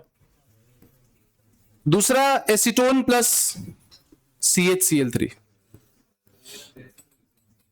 देखो CHCl3 कैसे एसीटोन के साथ फोर्स बढ़ाता है उसको समझो, कि यहां पे 3 क्लोरीन जो इलेक्ट्रॉन खींचेंगे कार्बन से तो इसकी इलेक्ट्रोफिलिसिटी बढ़ेगी, तो ये हाइड्रोजन से भी इलेक्ट्रॉन खींचेगा तो इसकी भी इलेक्ट्रोफिलिसिटी बढ़ेगी। नॉर्मली भी होती है, कार्बन और हाइड्रोजन के बॉन्ड को नॉर्मली हम क्या बोलते हैं, non polar bond. Carbon hydrogen bond को हम यूजुअली नॉन पोलर कंसीडर करते हैं क्योंकि उनके बीच का इलेक्ट्रोनेगेटिविटी डिफरेंस बहुत ही कम है। लेकिन इलेक्ट्रोनेगेटिविटी में हम एक पॉइंट पढ़ते थे कि जैसे अगर आप टर्मिनल एटम की इलेक्ट्रोनेगेटिविटी बढ़ेगी तो फिर वो सेंट्रल एटम की इलेक्ट्रोनेगेटिविटी को भी बढ़ाएंगे। नॉर्मली कब से पढ़ते आ रहे हो तुम कि ये खींचेगा तो फिर यहां डेफिशिएंसी होगी तो ये इससे खींचेगा, तो इसकी डेफिशिएंसी बढ़ी, उसकी वजह से क्या होगा कि ये जो लोन पेयर है वो इसके साथ इंटरैक्ट करना स्टार्ट करेगा और इसकी वजह से फोर्स ऑफ इंटरैक्शन बढ़ता है। ये लोन पेयर नॉर्मली अपने ऑक्सीजन को उतना इजीली एक्सेस नहीं कर पाता क्योंकि अगेन ये जो ऑक्सीजन है वो 2 CH3 से सराउंडेड है, राइट। तो अगर मान लो कि ये X है और ये Y है तो definitely X is greater then Y, मतलब मिक्स करने के बाद का फोर्स जो है वो स्ट्रांग है, जस्ट बिकॉज ये फ्रीली अवेलेबल इलेक्ट्रोफिलिक सेंटर है एंड ये अच्छा खासा इलेक्ट्रोफिलिक सेंटर भी है, ठीक है, इसलिए यहां पे भी नेगेटिव डेविएशन होता है।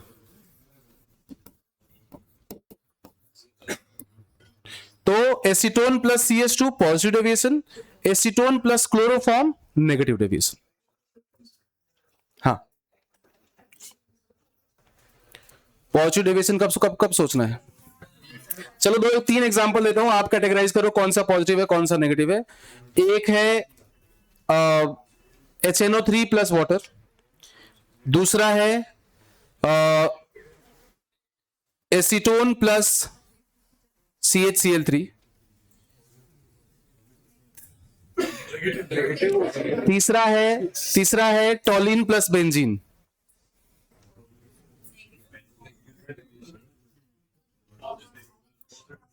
सो toluene plus benzene ideal solution है। दोनों ही नॉन पोलर हैं और दोनों ऑलमोस्ट इक्वली नॉन पोलर है, थोड़ा सा डिफरेंस है पोलैरिटी का। तो टॉलिन plus benzene, CH3Cl plus CH3Br, ये सब सेम कैटेगरी ऑफ कंपाउंड्स हैं, तो इन सब में आइडियल सॉल्यूशन बनेगा। Acid plus water negative deviation, acetone plus CHCl3 negative deviation, acetone plus CH2 positive deviation, less polar with non polar positive deviation, polar with non polar positive deviation, है ना। अब आप मुझे ये बताओ कि अगर पॉजिटिव डेविएशन होगा या नेगेटिव डेविएशन होगा या आइडियल सॉल्यूशन होगा, तीन वेरिएबल्स हैं, delta H, delta V, delta G, delta S। Delta V मतलब चेंज इन वॉल्यूम, ठीक है। तो आप बताओ कि अगर दोनों आइडियल सॉल्यूशन है, मतलब there is no change in force before और आफ्टर मिक्सिंग, तो मिक्स करने के बाद का वॉल्यूम और मिक्स करने के पहले का वॉल्यूम में क्या डिफरेंस आएगा? सेम रहेगा, क्योंकि जब ना तो अट्रैक्शन बढ़ रहा है ना रिपल्सन बढ़ रहा है, तो 1 litre plus 1 litre will be 2 litres, right. तो उसमें डेल्टा V क्या हुआ? फिर जीरो हुआ। डेल्टा V मिक्सिंग जीरो हो गया ना, डेल्टा V मिक्सिंग जीरो हो गया, और ना तो कोई फोर्स ऑफ अट्रैक्शन है ना कोई फोर्स ऑफ रिपल्सन है, तो डेल्टा H भी जीरो हो गया। नहीं, एंट्रोपी जीरो नहीं होगा। एंट्रोपी जीरो क्यों नहीं होगा वो भी हम समझेंगे।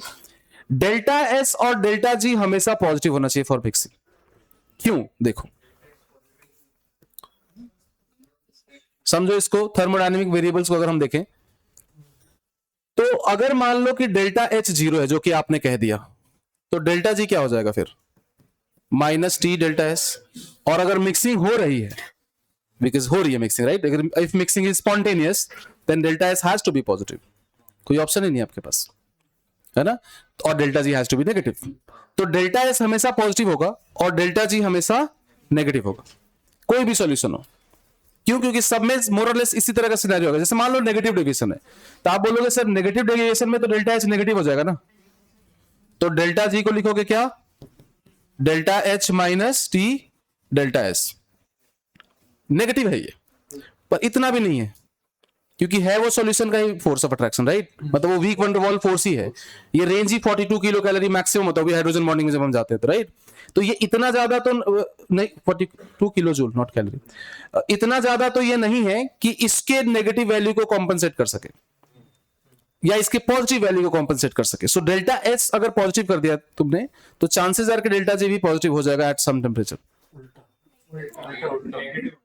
सॉरी, हाँ, डेल्टा S अगर नेगेटिव कर दिया तुमने, तो चांसेस आर कि डेल्टा G जो है वो पॉजिटिव हो जाए एट सर्टेन टेम्परेचर। तो delta S has to be positive in this case, ताकि ओवरऑल डेल्टा G तुम्हारा नेगेटिव रहे, क्योंकि डेल्टा H उतना नहीं है कि कंपनसेट करे इसके वैल्यू को, ठीक है। तो डेल्टा S रख लो सबके लिए पॉजिटिव, और डेल्टा G तो नेगेटिव होगा ही, तभी सॉल्यूशन बन पाएगा, नहीं तो सॉल्यूशन बनने का कोई चांस ही नहीं है। तो डेल्टा H नेगेटिव डेविएशन में नेगेटिव होगा।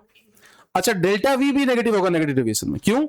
क्योंकि अगर आपने 1 लीटर प्लस 1 लीटर मिक्स किया और मिक्स करने के बाद फोर्स बढ़ गया, तो उनका वॉल्यूम श्रिंक होगा, तो final volume will be less than 1 plus 1 2 नहीं होगा, ठीक है। और अगर आप पॉजिटिव डेविएशन करोगे तो 1 + 1 will be greater than 2 litres, है ना। तो बस यही चीजें लिखनी है आपको विथ प्रॉपर एग्जांपल्स कि कौन पॉजिटिव डेविएशन करेगा और कौन नेगेटिव डेविएशन करेगा। सारे एग्जांपल लिख दिए मैंने, ये आइडियल सॉल्यूशन के कॉमन एग्जांपल्स हैं। Benzene plus toluene, hexane plus heptane, chlorobenzene, bromo ethane plus iodoethane, PHCl plus PHBr, ये सब क्या हो गया? Ideal solution. ये हो गया आपका पॉजिटिव डेविएशन, मतलब जहां फोर्स मिक्स करने के बाद घट जाता है, मोर पोलर लेस पोलर, या फिर more hydrogen bonds less hydrogen bonds, सब उसी तरह के एग्जांपल्स हैं। Polar non polar, polar with hydrogen bonding with non polar, acetone plus CH2, more polar non polar, उस तरह से। ये हो गए सारे आपके negative deviation. Water plus acid, water plus acid, water plus acid, water plus acid, ये exceptional example बता दिया मैंने ऑलरेडी। और अल्कोहल या कोई भी वाटर O का मॉलिक्यूल और N का हो तो नेगेटिव डेविएशन। कोई भी एग्जांपल इसमें से इंपॉर्टेंट वो नहीं है, और ये रटना है, रटना एज इन ये पता होना चाहिए, क्योंकि इसमें दूसरा क्वेश्चन आता है एजियोट्रॉपिक मिक्सचर कि इसमें कौन मैक्सिमम बॉइलिंग और मिनिमम बॉइलिंग एजियोट्रॉप बनाएगा, तो उसके लिए ये पता होना जरूरी है। अगर नहीं होता तो मैं इतने एग्जांपल लिखता ही नहीं यहाँ पे, है ना, कि अगर रटना जरूरी नहीं होता तो मैं नहीं लिखता इतने एग्जांपल, 2-3 लिख के छोड़ देता, पर ये पता होने चाहिए आपको। हाँ, डेल्टा एच पॉजिटिव क्यों है? सो ए और बी के बीच का जो फोर्स ऑफ अट्रैक्शन था और वो कम हो गया, तो एनर्जी एब्जॉर्ब किया होगा ना फिर उसने, मॉलिक्यूल दूर गए हैं तो। इलेक्ट्रोस्टैटिक्स वाइज सोचो ना कि अट्रैक्शन पे एनर्जी अगर रिलीज होती है, तो अगर अट्रैक्शन कम होगा, दूर जा रहे हैं, तो एनर्जी एब्जॉर्ब करेगा, तो delta H has to be positive. So delta H, इसके लिए सब कुछ जीरो होगा except delta S and delta H, delta G, sorry, delta G हमेशा नेगेटिव चाहिए सॉल्यूशन के लिए, और डेल्टा एस हमेशा पॉजिटिव चाहिए ताकि डेल्टा जी नेगेटिव रहे। सेम यहां पे भी है, ये सबके लिए सेम ही है। देखो चेंज क्या हो रहा है, पॉजिटिव के लिए बाकी सब कुछ पॉजिटिव है, नेगेटिव के लिए बाकी सब कुछ नेगेटिव है, बस इतना सा याद रखना, बाकी कुछ है ही नहीं इसमें। हाँ बताओ। फोर्स ऑफ अट्रैक्शन बढ़ रहा है, मतलब वॉलेटिलिटी कम हो रही है। यस, तो फिर वॉल्यूम कम कैसे हो रहा है? अरे वॉल्यूम पूरे कंटेनर का थोड़ी देख रहे हो तुम लिक्विड के वॉल्यूम की बात कर रहे हो। 1 liter of liquid plus 1 liter of another liquid will be total not 2 liters but slightly less than 2 liters. अरे वोलेटिलिटी वेपर बन रहा, वेपर का वॉल्यूम थोड़ी काउंट कर रहे हैं हम लिक्विड का वॉल्यूम काउंट कर रहे हैं। तो लिक्विड का वॉल्यूम बढ़ना चाहिए ना? क्यों? ओके, तुम ये सोच रहे हो कि सर ज्यादा वेपर कंडेंस हो जाएगा, नहीं ना, पर तुम जो लिक्विड 1 लीटर लेके आ रहे हो और 1 लीटर उसके ऊपर भी वेपर था पहले से, वो तुम कंसिडरेशन में नहीं ले रहे हो, है ना।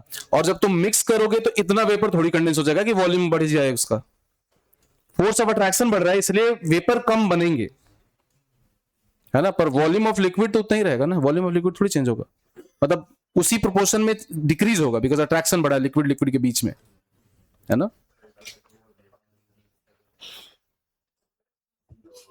तुम यही सोच रहे थे कि थोड़ा लिक्विड और कंडेंस होगा तो वॉल्यूम बढ़ना चाहिए, नहीं, उस सेंस में नहीं सोचना हमने, वो तो बहुत नेग्लिजिबल होगा as compare to the attraction between infinite number of liquid molecules already existing है वहां पे।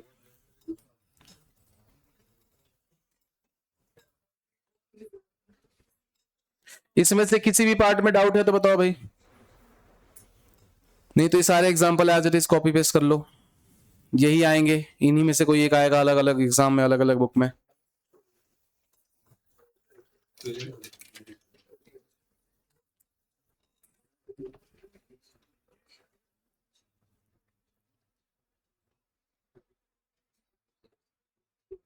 अब सिर्फ क्वेश्चन है क्योंकि सारा टॉपिक खत्म हो गया, अब इसमें 2 टॉपिक और बचे हैं जो हम नेक्स्ट लेक्चर में करेंगे, दैट इज इमिसिबल लिक्विड होगा तो क्या होगा, और दूसरा कि एजियोट्रॉपिक मिक्सचर कैसे बनता है। आज एक छोटा सा टॉपिक और है, due point and bubble point, अगर होगा तो वो कर लेंगे, और नहीं अगर रिवीजन करना होगा तो फिर वो स्किप करके फिर रिवीजन करना पड़ेगा। तो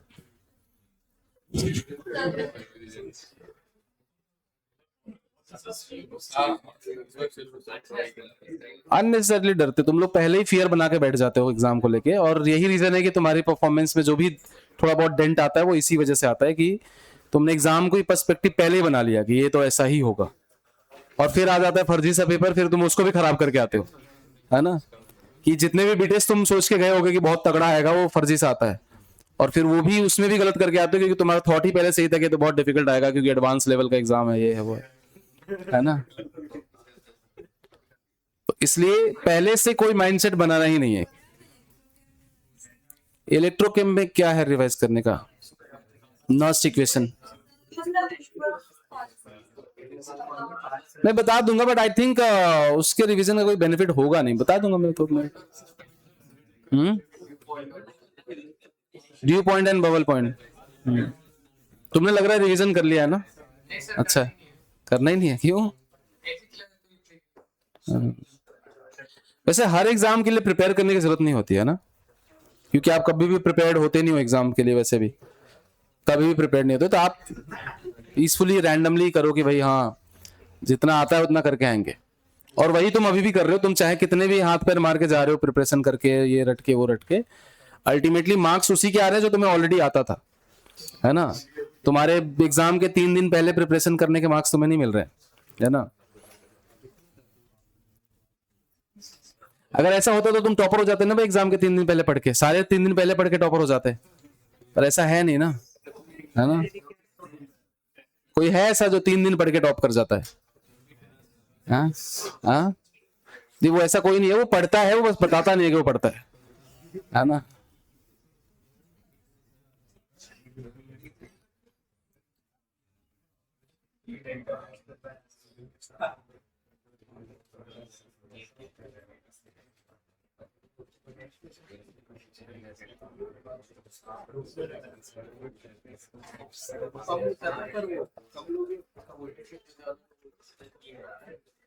लिख लिया आपने? बस जल्दी लिख लिया तुमने। अरे ये एग्जाम्पल यही तो मेन है। तुम ऑब्वियस तो है, पर एग्जाम में ऑब्वियस नहीं लगता ना वो, कि मैंने सोचा कि ये होगा, है ना।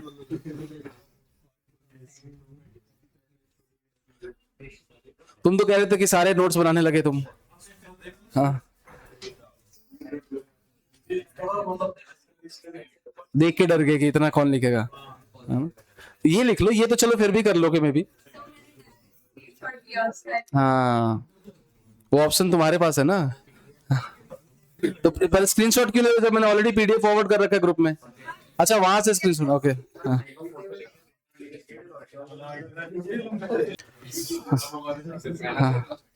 हाँ हाँ हाँ। अब देखो, अगर पॉजिटिव डेविएशन, इधर ध्यान दो, फोन कैसे निकाला तुमने? हाँ, और वो भी मीम दिखा रहे हो तुम उसको। हाँ, नाम लिखो इसका, कौन कौन लिखता है नाम इधर? परितोष लिखता था, उससे लिस्ट मंगा लेना भाई पुराने वालों की, तुम लिखो अब, है ना। लिखो, हाँ हाँ, सार्थक तुम लिखो, हाँ चलो लिखो लिखो, पुराने वाले का भी नाम मंगा लेना उससे, परितोष से, है ना। विहान का नाम लिखो, पहले भी आई थिंक विहान का ही होगा। है ना। हाँ, 5 बार उसी का है ना। हाँ हाँ, ध्यान दो, अगर पॉजिटिव डेविएशन हुआ तो क्या होगा कि जो एक्चुअल प्रेशर होगा वो आइडियल वैल्यू से ज्यादा होगा। तो ये रहा तुम्हारा आइडियल प्रेशर। ये जो ग्राफ है वो क्या है? P S is equal to X A into P naught A plus X B into P naught B. तो ये तुम्हारा आइडियल प्रेशर है, P T is equal to X A into P naught A plus X B into P naught B का graph है ये। और ये P greater than P T का ग्राफ है ना। ऑब्वियसली जब सिर्फ A होगा तो कुछ नॉन आइडियल का कोई मतलब ही नहीं है, और जब सिर्फ B होगा तब भी नॉन आइडियल का कोई मतलब नहीं, राइट। तो यहाँ पे A है, ये P नॉट A ही रहेगा जब सिर्फ A रहेगा, बिकॉज मिक्सचर ही नहीं है तो फिर फोर्स पे चेंज कैसे आएगा। और ये P नॉट B ही रहेगा, बट बीच में टोटल प्रेशर से ज्यादा रहेगा प्रेशर, तो ऑब्वियसली ग्राफ ऐसा ही बनेगा फिर। तो वहां से स्टार्ट होगा वहीं एंड करना है, लेकिन बीच में ज्यादा रखना है उसको, तो कर्वेचर ही बनेगा ऐसे। अगर ऐसा होगा तो फिर पीए का भी ग्राफ ऐसा बन जाएगा। ये क्या होगा? Graph PA is greater than X A into P naught A का ग्राफ है। पीबी, सॉरी, हाँ ये पीबी का ग्राफ है। PB is greater than X B into P naught B, और वैसे ये P A is greater than X A into P naught A का ग्राफ, ये वाला ग्राफ।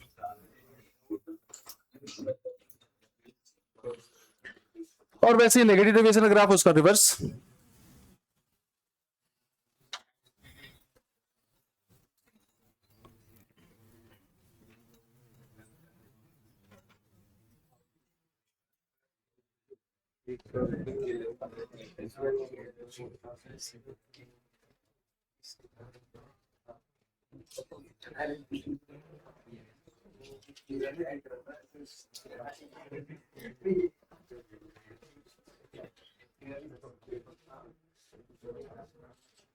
आज क्लास के बाद जितने भी डाउट्स होंगे सब लोग पूछ लेना भाई, जिसके भी होंगे। आज मैं हूँ फ्री, मतलब आज लॉयड्स में क्लास नहीं है मेरी, है ना, तो आज पूछ सकते हो।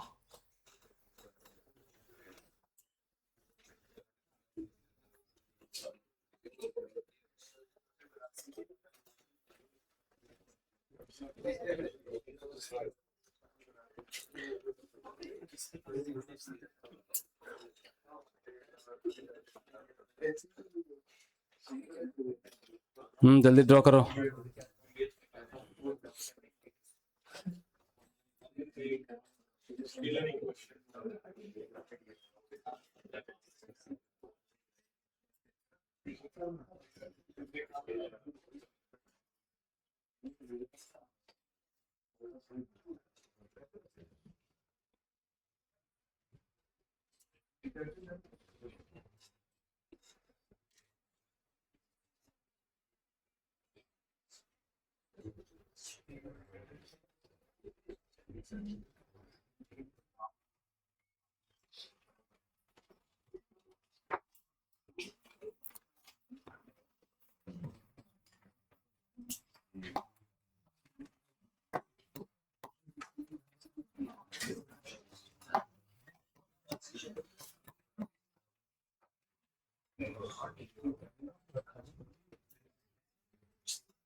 नीचे वो भी लिखना ना कहाँ पे पी एक्स है कहाँ पे एक्स भी है ना, नहीं तो फिर वो बाद में।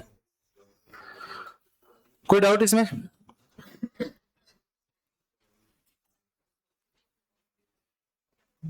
ये चेंज कर लेना, इधर इधर अगर किसी ने लिख लिया हो तो भाई ये मिसप्रिंट था, इधर एक्स 0 है और एक्स भी 1 है।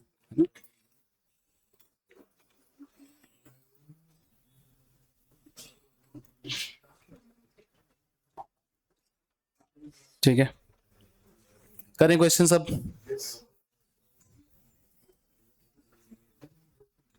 अब रॉल्स लॉ में जो अपने कॉन्सेप्ट्स रह गए हैं वो है वही बबल पॉइंट, ड्यू पॉइंट, जो कि वैसे तो बहुत आसान है, क्वेश्चन वाइज आसान है, समझने वाइज थोड़ा सा कॉम्प्लिकेटेड सा ग्राफ लगता है, बाकी क्वेश्चन वाइज कुछ नहीं। और दूसरा इमिसिबल लिक्विड्स, एंड तीसरा एजोट्रॉपिक मिक्सचर्स, फ्रैक्चरल डिस्टिलेशन जो हम करते हैं वो वाला।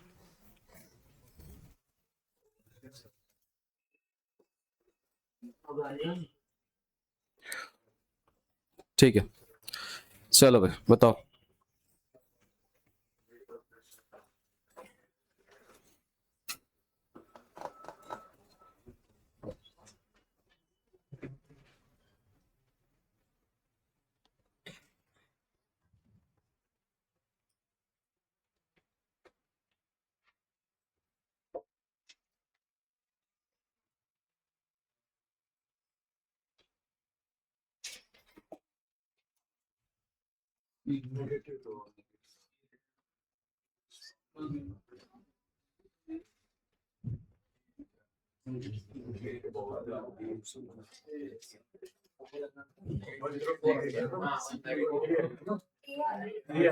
ए आएगा, राइट। सो जो आइडियल प्रेशर है वो होना चाहिए 104 और एक्चुअल प्रेशर है 100। तो पीटी इज लेस देन मतलब P is less than P T, तो negative deviation from Raoult's law होगा ना, है ना। सो पीटी का फॉर्मूला क्या लिखोगे? X A into P naught ए। अभी भी आप रॉल्स लॉ से ही निकालोगे, और ये आएगा 0.4 इंटू 80 प्लस 120 इंटू 0.6 आएगा कितना? 104। और जो P एक्चुअल है वो है 100। तो P actual is less then P total, मतलब आइडियल। तो इसका मतलब negative deviation from Raoult's law हुआ, तो ये हुआ A। ठीक है, नेक्स्ट करें।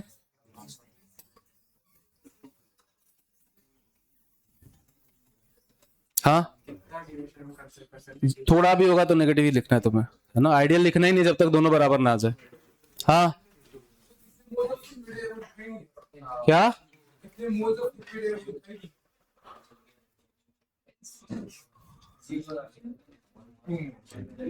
चलो 2 ले लो।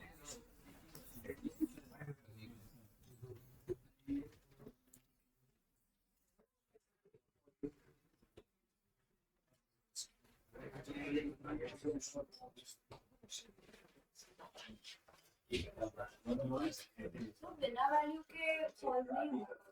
कौन सा मोल्स ऑफ लिक्विड की वैल्यू को बिना सॉल्व दिया है ना? 2 मोल्स, है ना। अच्छा, तो पूछ रहे कि होगा कि नहीं होगा? ऐसा नहीं होगा, नहीं होगा ना।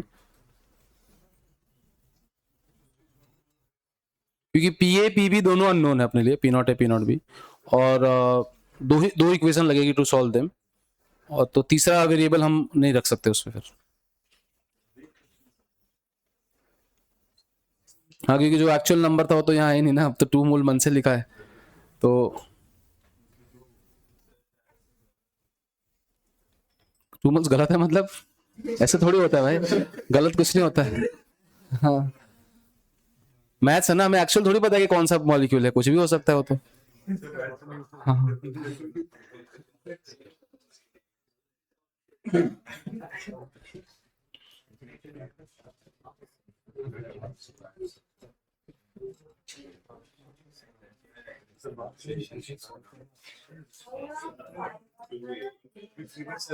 फाइव 500 और 200 आ रहा है। हाँ सही आ रहा है, यही है शायद। एग्जैक्ट नहीं आ रहा होगा, रफली उसके रेंज में आ रहा है ना।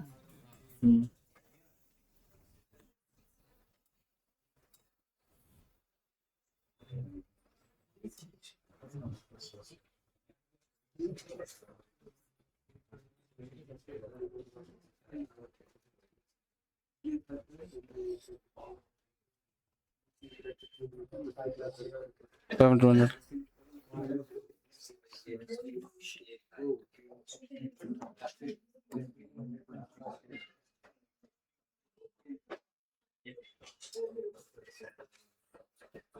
मोल फ्रैक्शन ऑफ ए हो जाएगा 2/5, मोल फ्रैक्शन ऑफ बी हो जाएगा 3/5, है ना। और वेपर प्रेशर दिया है 320, तो पहला इक्वेशन यही आएगा क्या कि 2/5 into P A P naught A plus 3/5 into P naught B is equal to 320। हाँ, पी नॉट बी 200 आ रहा है, और फिर दोनों के एक एक मोल डाले तो मोल हो गए 3 मतलब इसका 3 और इसका 4, और टोटल हो गए 7। So 3/7 into P naught A plus 4/7 into P naught B is equal to 328.6। तो देखो मोल फ्रैक्शन ऑफ ए हमने बढ़ाया है, देखो मोल फ्रैक्शन ऑफ ए हमने इंक्रीज किया है कंपैरेटिवली, बिकॉज ए का ज्यादा मोल, मतलब मोल तो सेम बढ़ा है पर ए का मोल फ्रैक्शन ज्यादा बढ़ा है, समझ पा रहे हो क्या आप। ए का मोल फ्रैक्शन ज्यादा बढ़ा है एज कंपेयर टू, मतलब बी का मोल फ्रैक्शन घटा है एक्चुअली। तो इसका मतलब अगर प्रेशर बढ़ रहा है तो फाइनल आंसर में ए का प्रेशर ज्यादा आना चाहिए ना, पी नॉट ए ज्यादा आना चाहिए, तभी तो ए के मोल फ्रैक्शन बढ़ने से टोटल प्रेशर बढ़ा है। अगर पी नॉट बी ज्यादा होता तो फिर राइट। तो यहां से सॉल्व करके कितना आ रहा है भाई, 500 200 आ रहा है। ठीक है, अब मैं सॉल्व नहीं कर रहा हूं, दोनों इक्वेशन को सॉल्व करोगे आपको पी नॉट ए और पी नॉट बी मिल जाएंगे, जहां से पी नॉट ए कितना आया है 500, सबका आया ये, और पी नॉट बी आया है रफली 200। एग्जैक्ट आ रहा है यार अप्रोक्सीमेट? अप्रोक्सीमेट, हाँ ठीक है।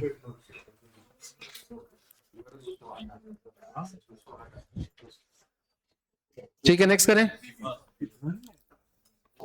कॉन्सेप्ट ही समझना आपने को। हाँ बताओ नेक्स्ट क्या होगा।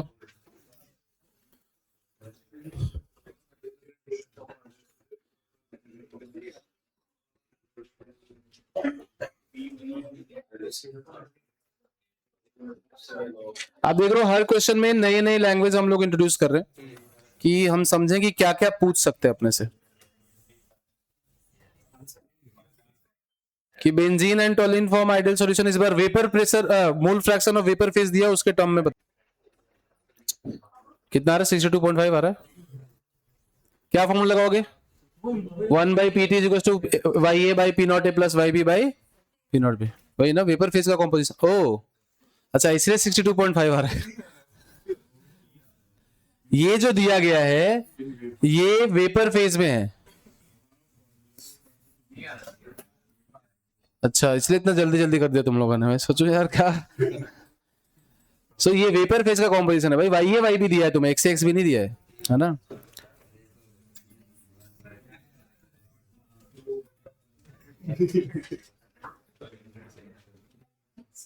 कितना आया 50 आ रहा है,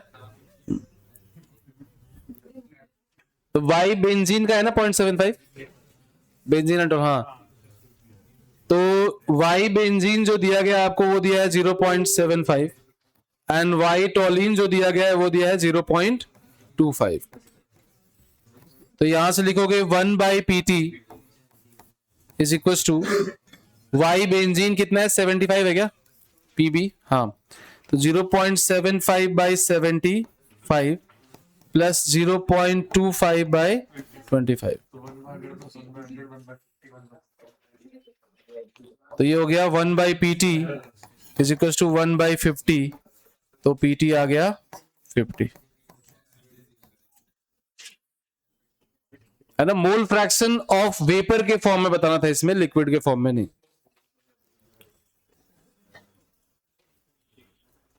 नेक्स्ट करें, कोई डाउट है किसी को इसमें तो बताओ भाई।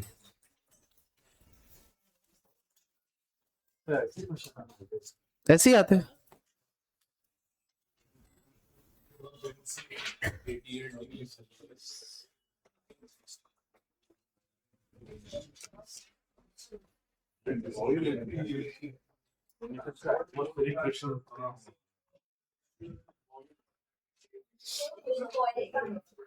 ऑयल का मतलब उबलेगा। बॉयल का मतलब क्या होता है? हाँ तो बताओ ना, पिछले क्लास से बताया था उस इंफॉर्मेशन का मीनिंग, लास्ट क्लास में बताया था मैंने कि क्या है उस इंफॉर्मेशन का मीनिंग। हाँ, so when vapour pressure of a liquid is equal to atmospheric pressure, तब कोई भी लिक्विड बॉयल करता है। इस चीज का डिस्कशन हम थर्मो में भी करते थे, एक बार याद है कि is it possible to boil a liquid without heating it up? Yes, हाँ हाँ, नहीं पूरा पढ़ो ना भाई। Vapour pressure of benzene at 88 degrees Celsius is not, and that of toluene at same temperature is 3 mm. Of mercury. हाँ, at what mole fraction benzene of benzene the mixture will boil? तो हमें total pressure जो कितना लाना है 760 लाना है, और मोल fraction of benzene in liquid बताना, वेपर नहीं, है ना। सॉल्यूशन के अंदर बताना आपको, वेपर के अंदर नहीं।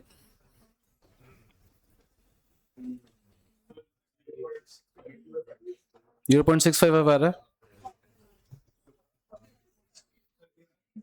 ये आ रहा है, ठीक।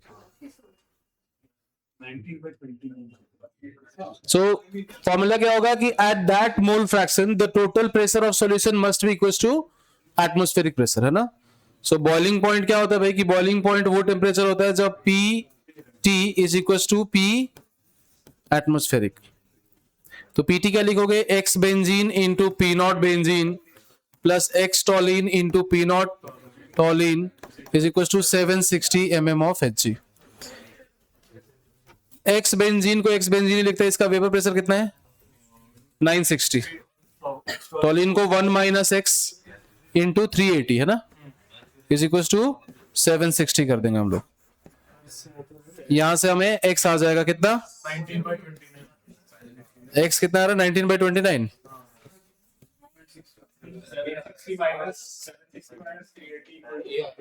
380/580 ना 19/28.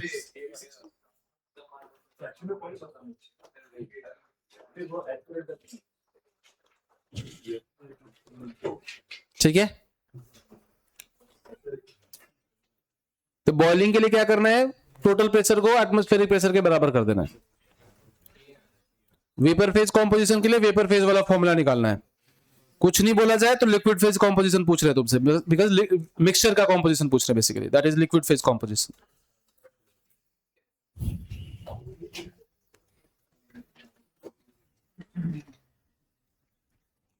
आगे बढ़े, हो गया सबका ये, चलो ये बताओ आप ही।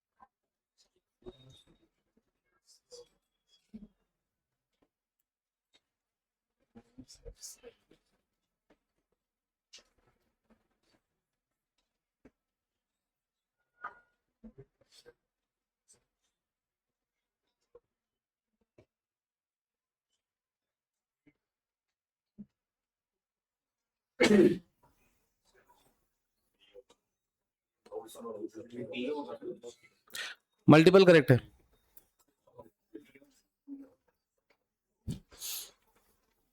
करो।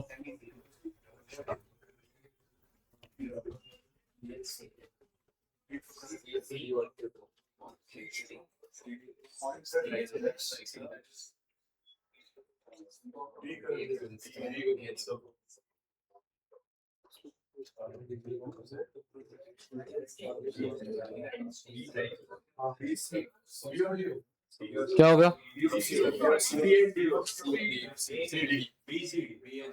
बी सी और डी तीनों।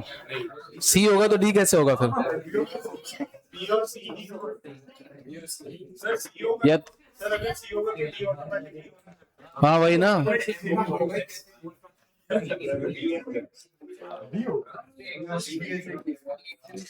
ये बताओ कि ये पॉजिटिव डेविएशन का ग्राफ है या नेगेटिव डेविएशन का?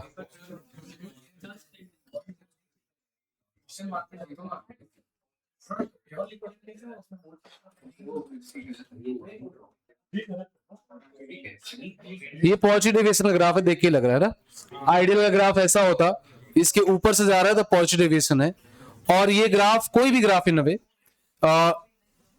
इनिशियल पॉइंट पे तो रॉल्स लॉ वैसे ही फॉलो कर रहे हैं, फाइनल रेंज में भी देखो इस रेंज में रॉल्स लॉ फॉलो कर रहे हैं, है ना। सो आइडियल ये इस रेंज में थोड़ा बहुत आइडियल है, इस रेंज में।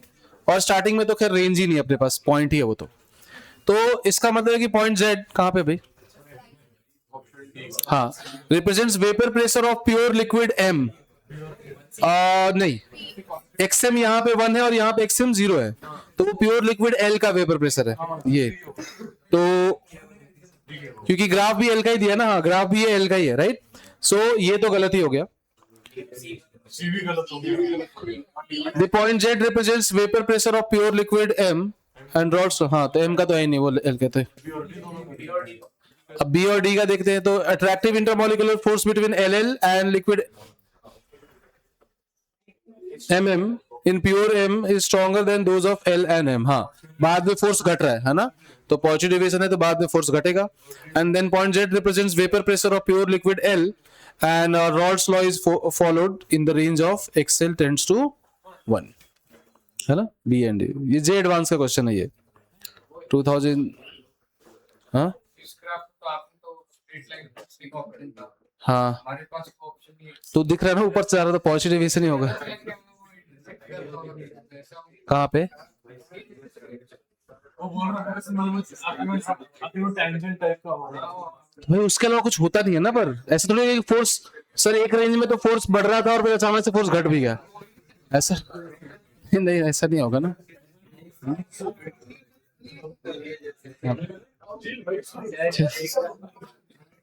आपको कर्वेचर देख के ही बता देना है कि भाई ऊपर से जा रहा है तो पॉजिटिव डेविएशन ही है ना।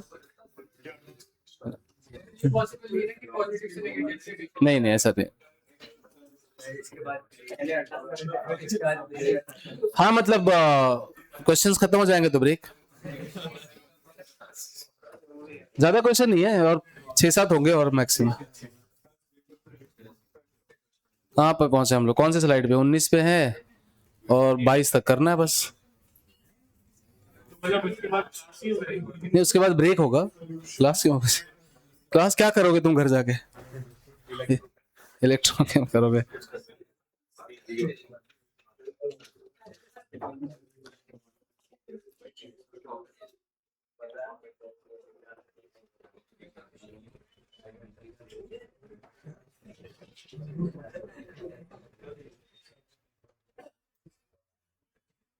इस बार अगर अच्छे मार्क्स चाहिए तुम लोगे तो यहीं बैठा के पढ़ाऊंगा मैं क्लास के बाद भी तुम्हें, है ना। क्योंकि अब तो तुमने अपने तरीके ट्राई कर लिए ना, अब मुझे करने पड़ेंगे, क्योंकि भाई रिजल्ट तो चाहिए। अब तो बहुत हो गया कि सीखेंगे, साइंस करेंगे, ये करेंगे, वो करेंगे, अब रिजल्ट चाहिए, है ना। तो अब रिजल्ट के हिसाब से काम करेंगे अपन।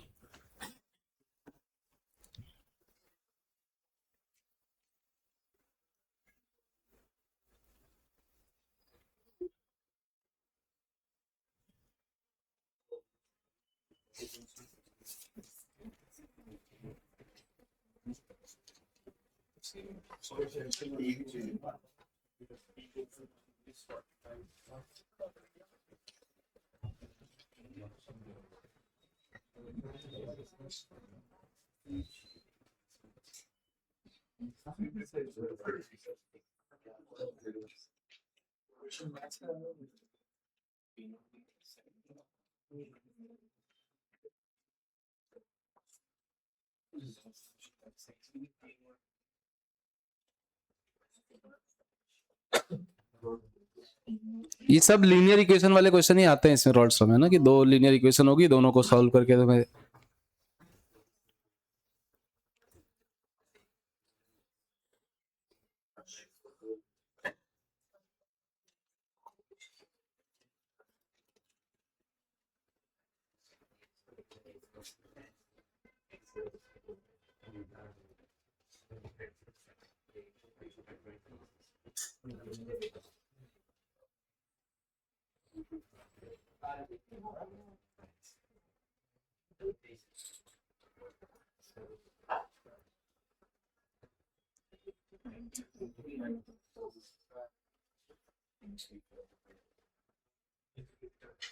हम्म हम्म,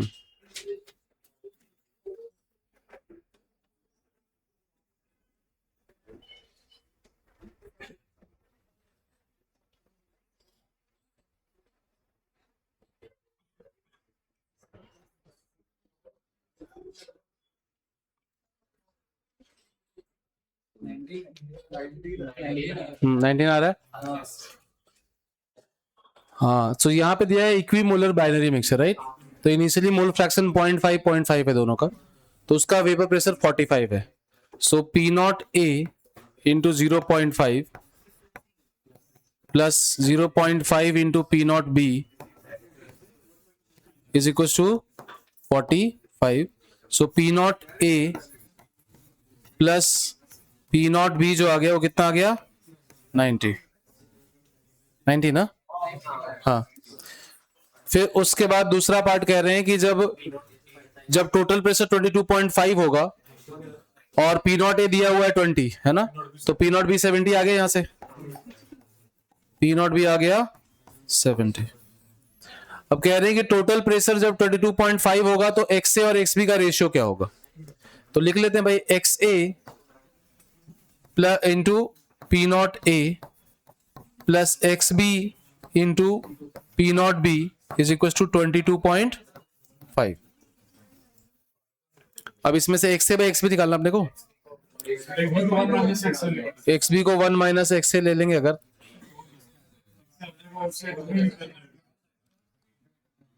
एक्स बी से डिवाइड कर दे तो नहीं, फिर हाँ ठीक है। सो एक्स ए निकालना पड़ेगा फिर हमें। हाँ, सो एक्स ए एक्स बी को 1 माइनस एक्स ए ले लेंगे और ये आ चुका है, ये पी नॉट ए कितना आया था अपना 20। So 20 X A plus 70 into 1 minus मतलब minus 70 X A plus 70 is equal to 22.5 47.5 by 50। तो एक्स बी कितना हो जाएगा 2.5 बाई 50 और X A by X B करोगे तो 47.5 बाई 2.5 दैट इज 19। ठीक है, और ये बहुत पुराना क्वेश्चन में नहीं है एडवांस का, मतलब रिसेंट। सो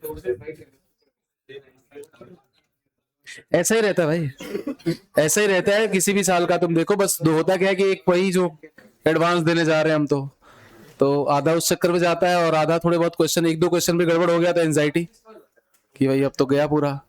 तो जबकि जे एडवांस क्लियरली दिमाग बना के जाओ कि 50% करना है मुझे, उसके बाद टेंशन लेनी, पहले 50% सिक्योर करना है, क्योंकि 50% का मतलब है 2000 रैंक, 2000 टू 3000 रैंक, है ना। 50% मार्क्स अगर आप स्कोर कर लेते हो पूरे चैप्टर में तो हमेशा ये ध्यान रखना है कि एक दो क्वेश्चन गलत भी हो गया कोई बात नहीं, बहुत क्वेश्चन पड़े हैं करने को, है ना।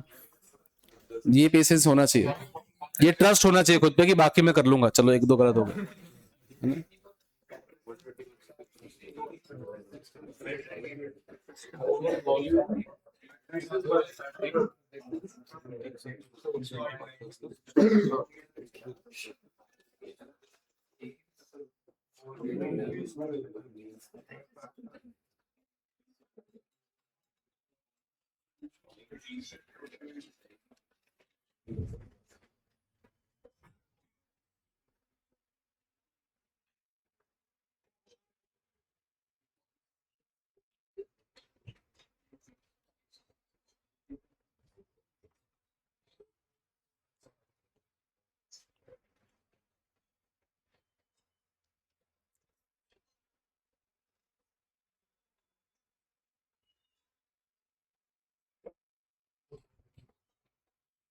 बेंजीन का वॉल्यूम दिया है और कह रहे हैं कि जब उसको हमने वेपराइज किया तो उसका मोलर वॉल्यूम जो है वो इतना से इतना हो गया, कितने फैक्टर से बढ़ गया ना भैया, फैक्टर ऑफ दिस। और लिक्विड टॉलिन के लिए भी दिया हुआ है।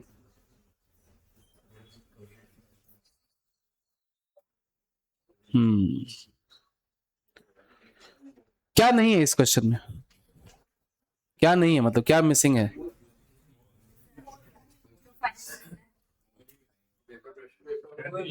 मोल फ्रैक्शन तो दिया है ना, वो तो निकालना है, मतलब वो तो निकालना है। तो वो निकालने के लिए क्या मिसिंग है? इंडिविजुअल का वेपर प्रेशर नहीं है अपने पास, बाकी पीटी दिया हुआ है। अब बाकी जो इन्फॉर्मेशन दिया है उससे हमें इंडिविजुअल का वेपर प्रेशर निकालना है।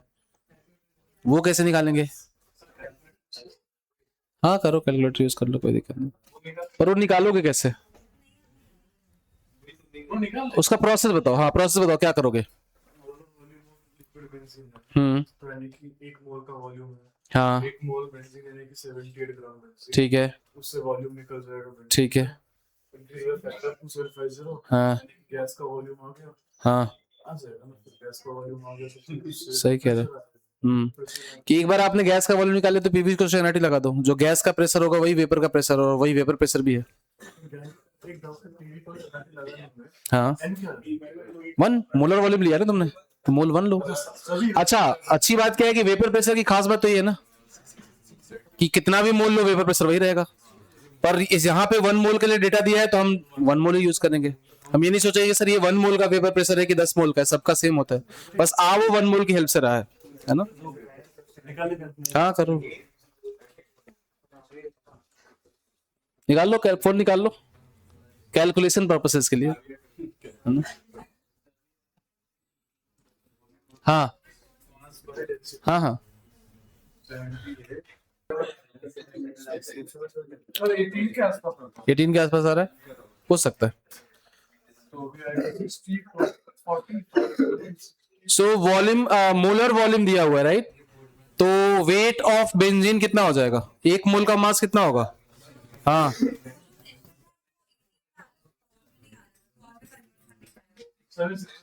पर मल्टीप्लाई करना पड़ेगा ना, तो और ज्यादा हो जाएगा, है ना। सो वेट ऑफ बेंजीन हो गया 78 ग्राम और डेंसिटी दिया हुआ है बेंजीन का कितना? 0.877। तो मास बाय वॉल्यूम डेंसिटी होगा तो वॉल्यूम क्या हो जाएगा? Mass by density. तो वॉल्यूम ऑफ बेंजीन जो हो जाएगा वो हो जाएगा 78 बाय 0.877। ये कितना आ रहा है भाई? ये कितना आया? वॉल्यूम 88.9 या 88? 88.9 आया तो 89 लिखते हैं ना फिर तो। 89 ml हो गया। तो ये वॉल्यूम बेंजीन का कौन से स्टेट में? लिक्विड स्टेट में है। जब इसको हमने वेपराइज किया तो इतना टाइम्स बढ़ गया ये, तो volume of benzene in vapour phase क्या हो जाएगा? 2750 इंटू 89 ml में है ये। इसको लीटर में कन्वर्ट करने के लिए 1000 से डिवाइड कर दोगे तो 275 इंटू कितना 0.89 है ना, कितना आ रहा है? 244.5 लीटर 244.5 लीटर। हाँ तो यहां से आ गया volume of vapour, benzene vapour का वॉल्यूम आ गया। फिर आप लिखोगे, इसको रहने देते, अब टॉलिन पे कर लेते हैं इसे काम। सो या फिर चलो कर लो, pressure of benzene into volume of benzene is equal to 1 into RT। ठीक है, प्रेशर ऑफ बेंजीन आ जाएगा कितना 0.0821 इंटू टेम्परेचर कितना दिया है 293 डिवाइडेड बाय 244.5 ATM में आएगा ये, जिसको हम 760 से मल्टीप्लाई कर दें अगर यहीं पे तो टॉर में आ जाएगा। 0.098 आ रहा है कितना आ रहा है ये 0.098 into 0.098 इंटू 760 74.4 आ रहा है, हो सकता है, पॉसिबल है बेंजीन का। 747 तो नहीं आ सकता, बहुत ज्यादा हो जाएगा टॉर में। 75.8 आ रहा है, हाँ 74 75 के रेंज में आएगा ये। तो बेंजीन का आ गया पी नॉट, बेंजीन कितना आ गया 75, ये पी नॉट है भाई दबे। ये समझने के लिए प्रोसेस कि भाई कैसे दूसरे तरीके से क्वेश्चन फ्रेम किया जा सकता है सेम क्वेश्चन। हाँ सॉरी जी,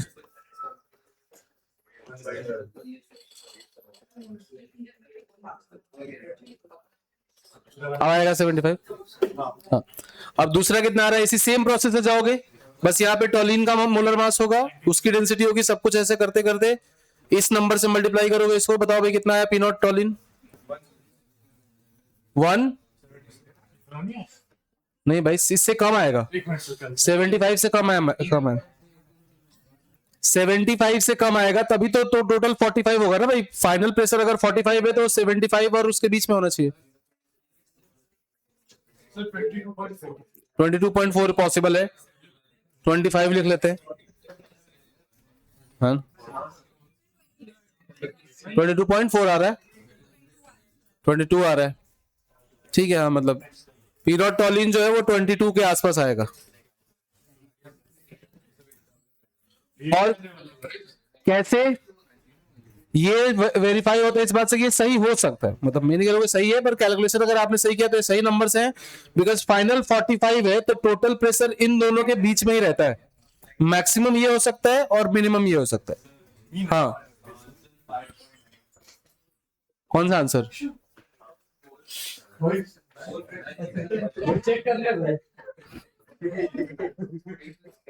ये तो ऑब्वियसली गलत है ना। हाँ एक मोल से 5 मोल है। हाँ ऑब्वियसली मोल फ्रैक्शन 5 तो कैसे ही आ सकता है ना। आप इस वैल्यू को रख के कैलकुलेट कर लोगे मोल फ्रैक्शन। हाँ क्या करना है, वेपर लिक्विड के वॉल्यूम से ये मल्टीप्लाई करके वेपर का वॉल्यूम निकालना है और उस पे पीवी को एनआरटी लगा के प्रेशर निकालना है। प्रेशर निकालने के बाद वही vapour pressure of the liquid हो जाएगा। सेम दूसरे लिक्विड के करना है, फिर रॉल्स लॉ लगाना है, वहां से टोटल प्रेशर का इक्वेशन में x से x भी रखना है, x b को 1 - x से रख देना, x से आ जाएगा।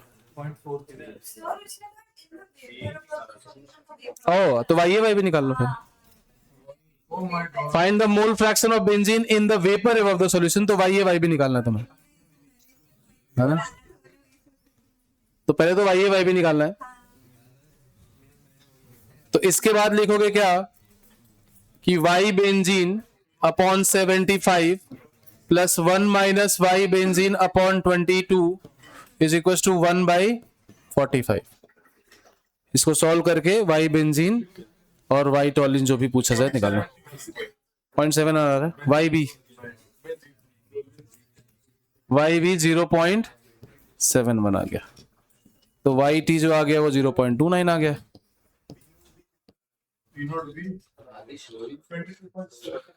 हाँ कैलकुलेशन इंटेंसिव और कुछ नहीं, प्रोसेस अगर एग्जाम में आएगा तो नंबर सिंपल आएगा, एडवांस में आएगा तो मेंस में कुछ भी हो सकता है ना। हाँ वापस से पूरा बता दूं, देखो क्या किया हमने, हमें बेंजीन लिक्विड की डेंसिटी दी गई है, ठीक है, और मोलर वॉल्यूम की डेंसिटी दी गई है।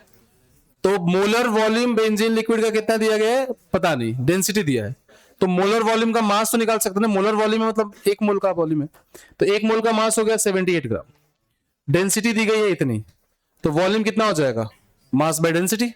ये वॉल्यूम ऑफ लिक्विड बेंजीन मैंने निकाल लिया। अब कह रहे हैं कि जब हम इसको वेपराइज कर रहे हैं तो इसका वॉल्यूम इतने फैक्टर से बढ़ जा रहा है, तो जो लिक्विड बेंजीन से वेपर बेंजीन का वॉल्यूम होगा वो इसका इतना टाइम्स होगा। ये ml में था बाय द वे, इसको हमने लीटर में कन्वर्ट कर दिया।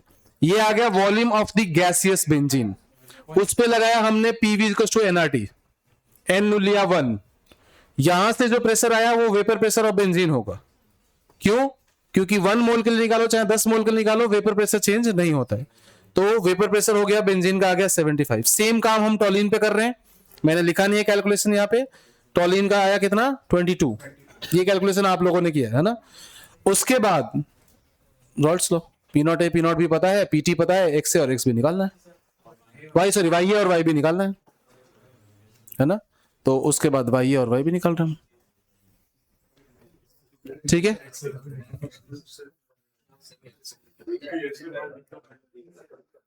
हाँ, इससे कैसे, इससे नहीं हुआ, X से X भी निकाल के और फिर उसको फॉर्मूले में रख के भी निकाल सकता हूँ,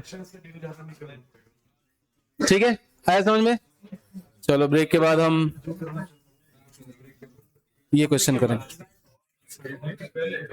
नहीं, ब्रेक के बाद करेंगे।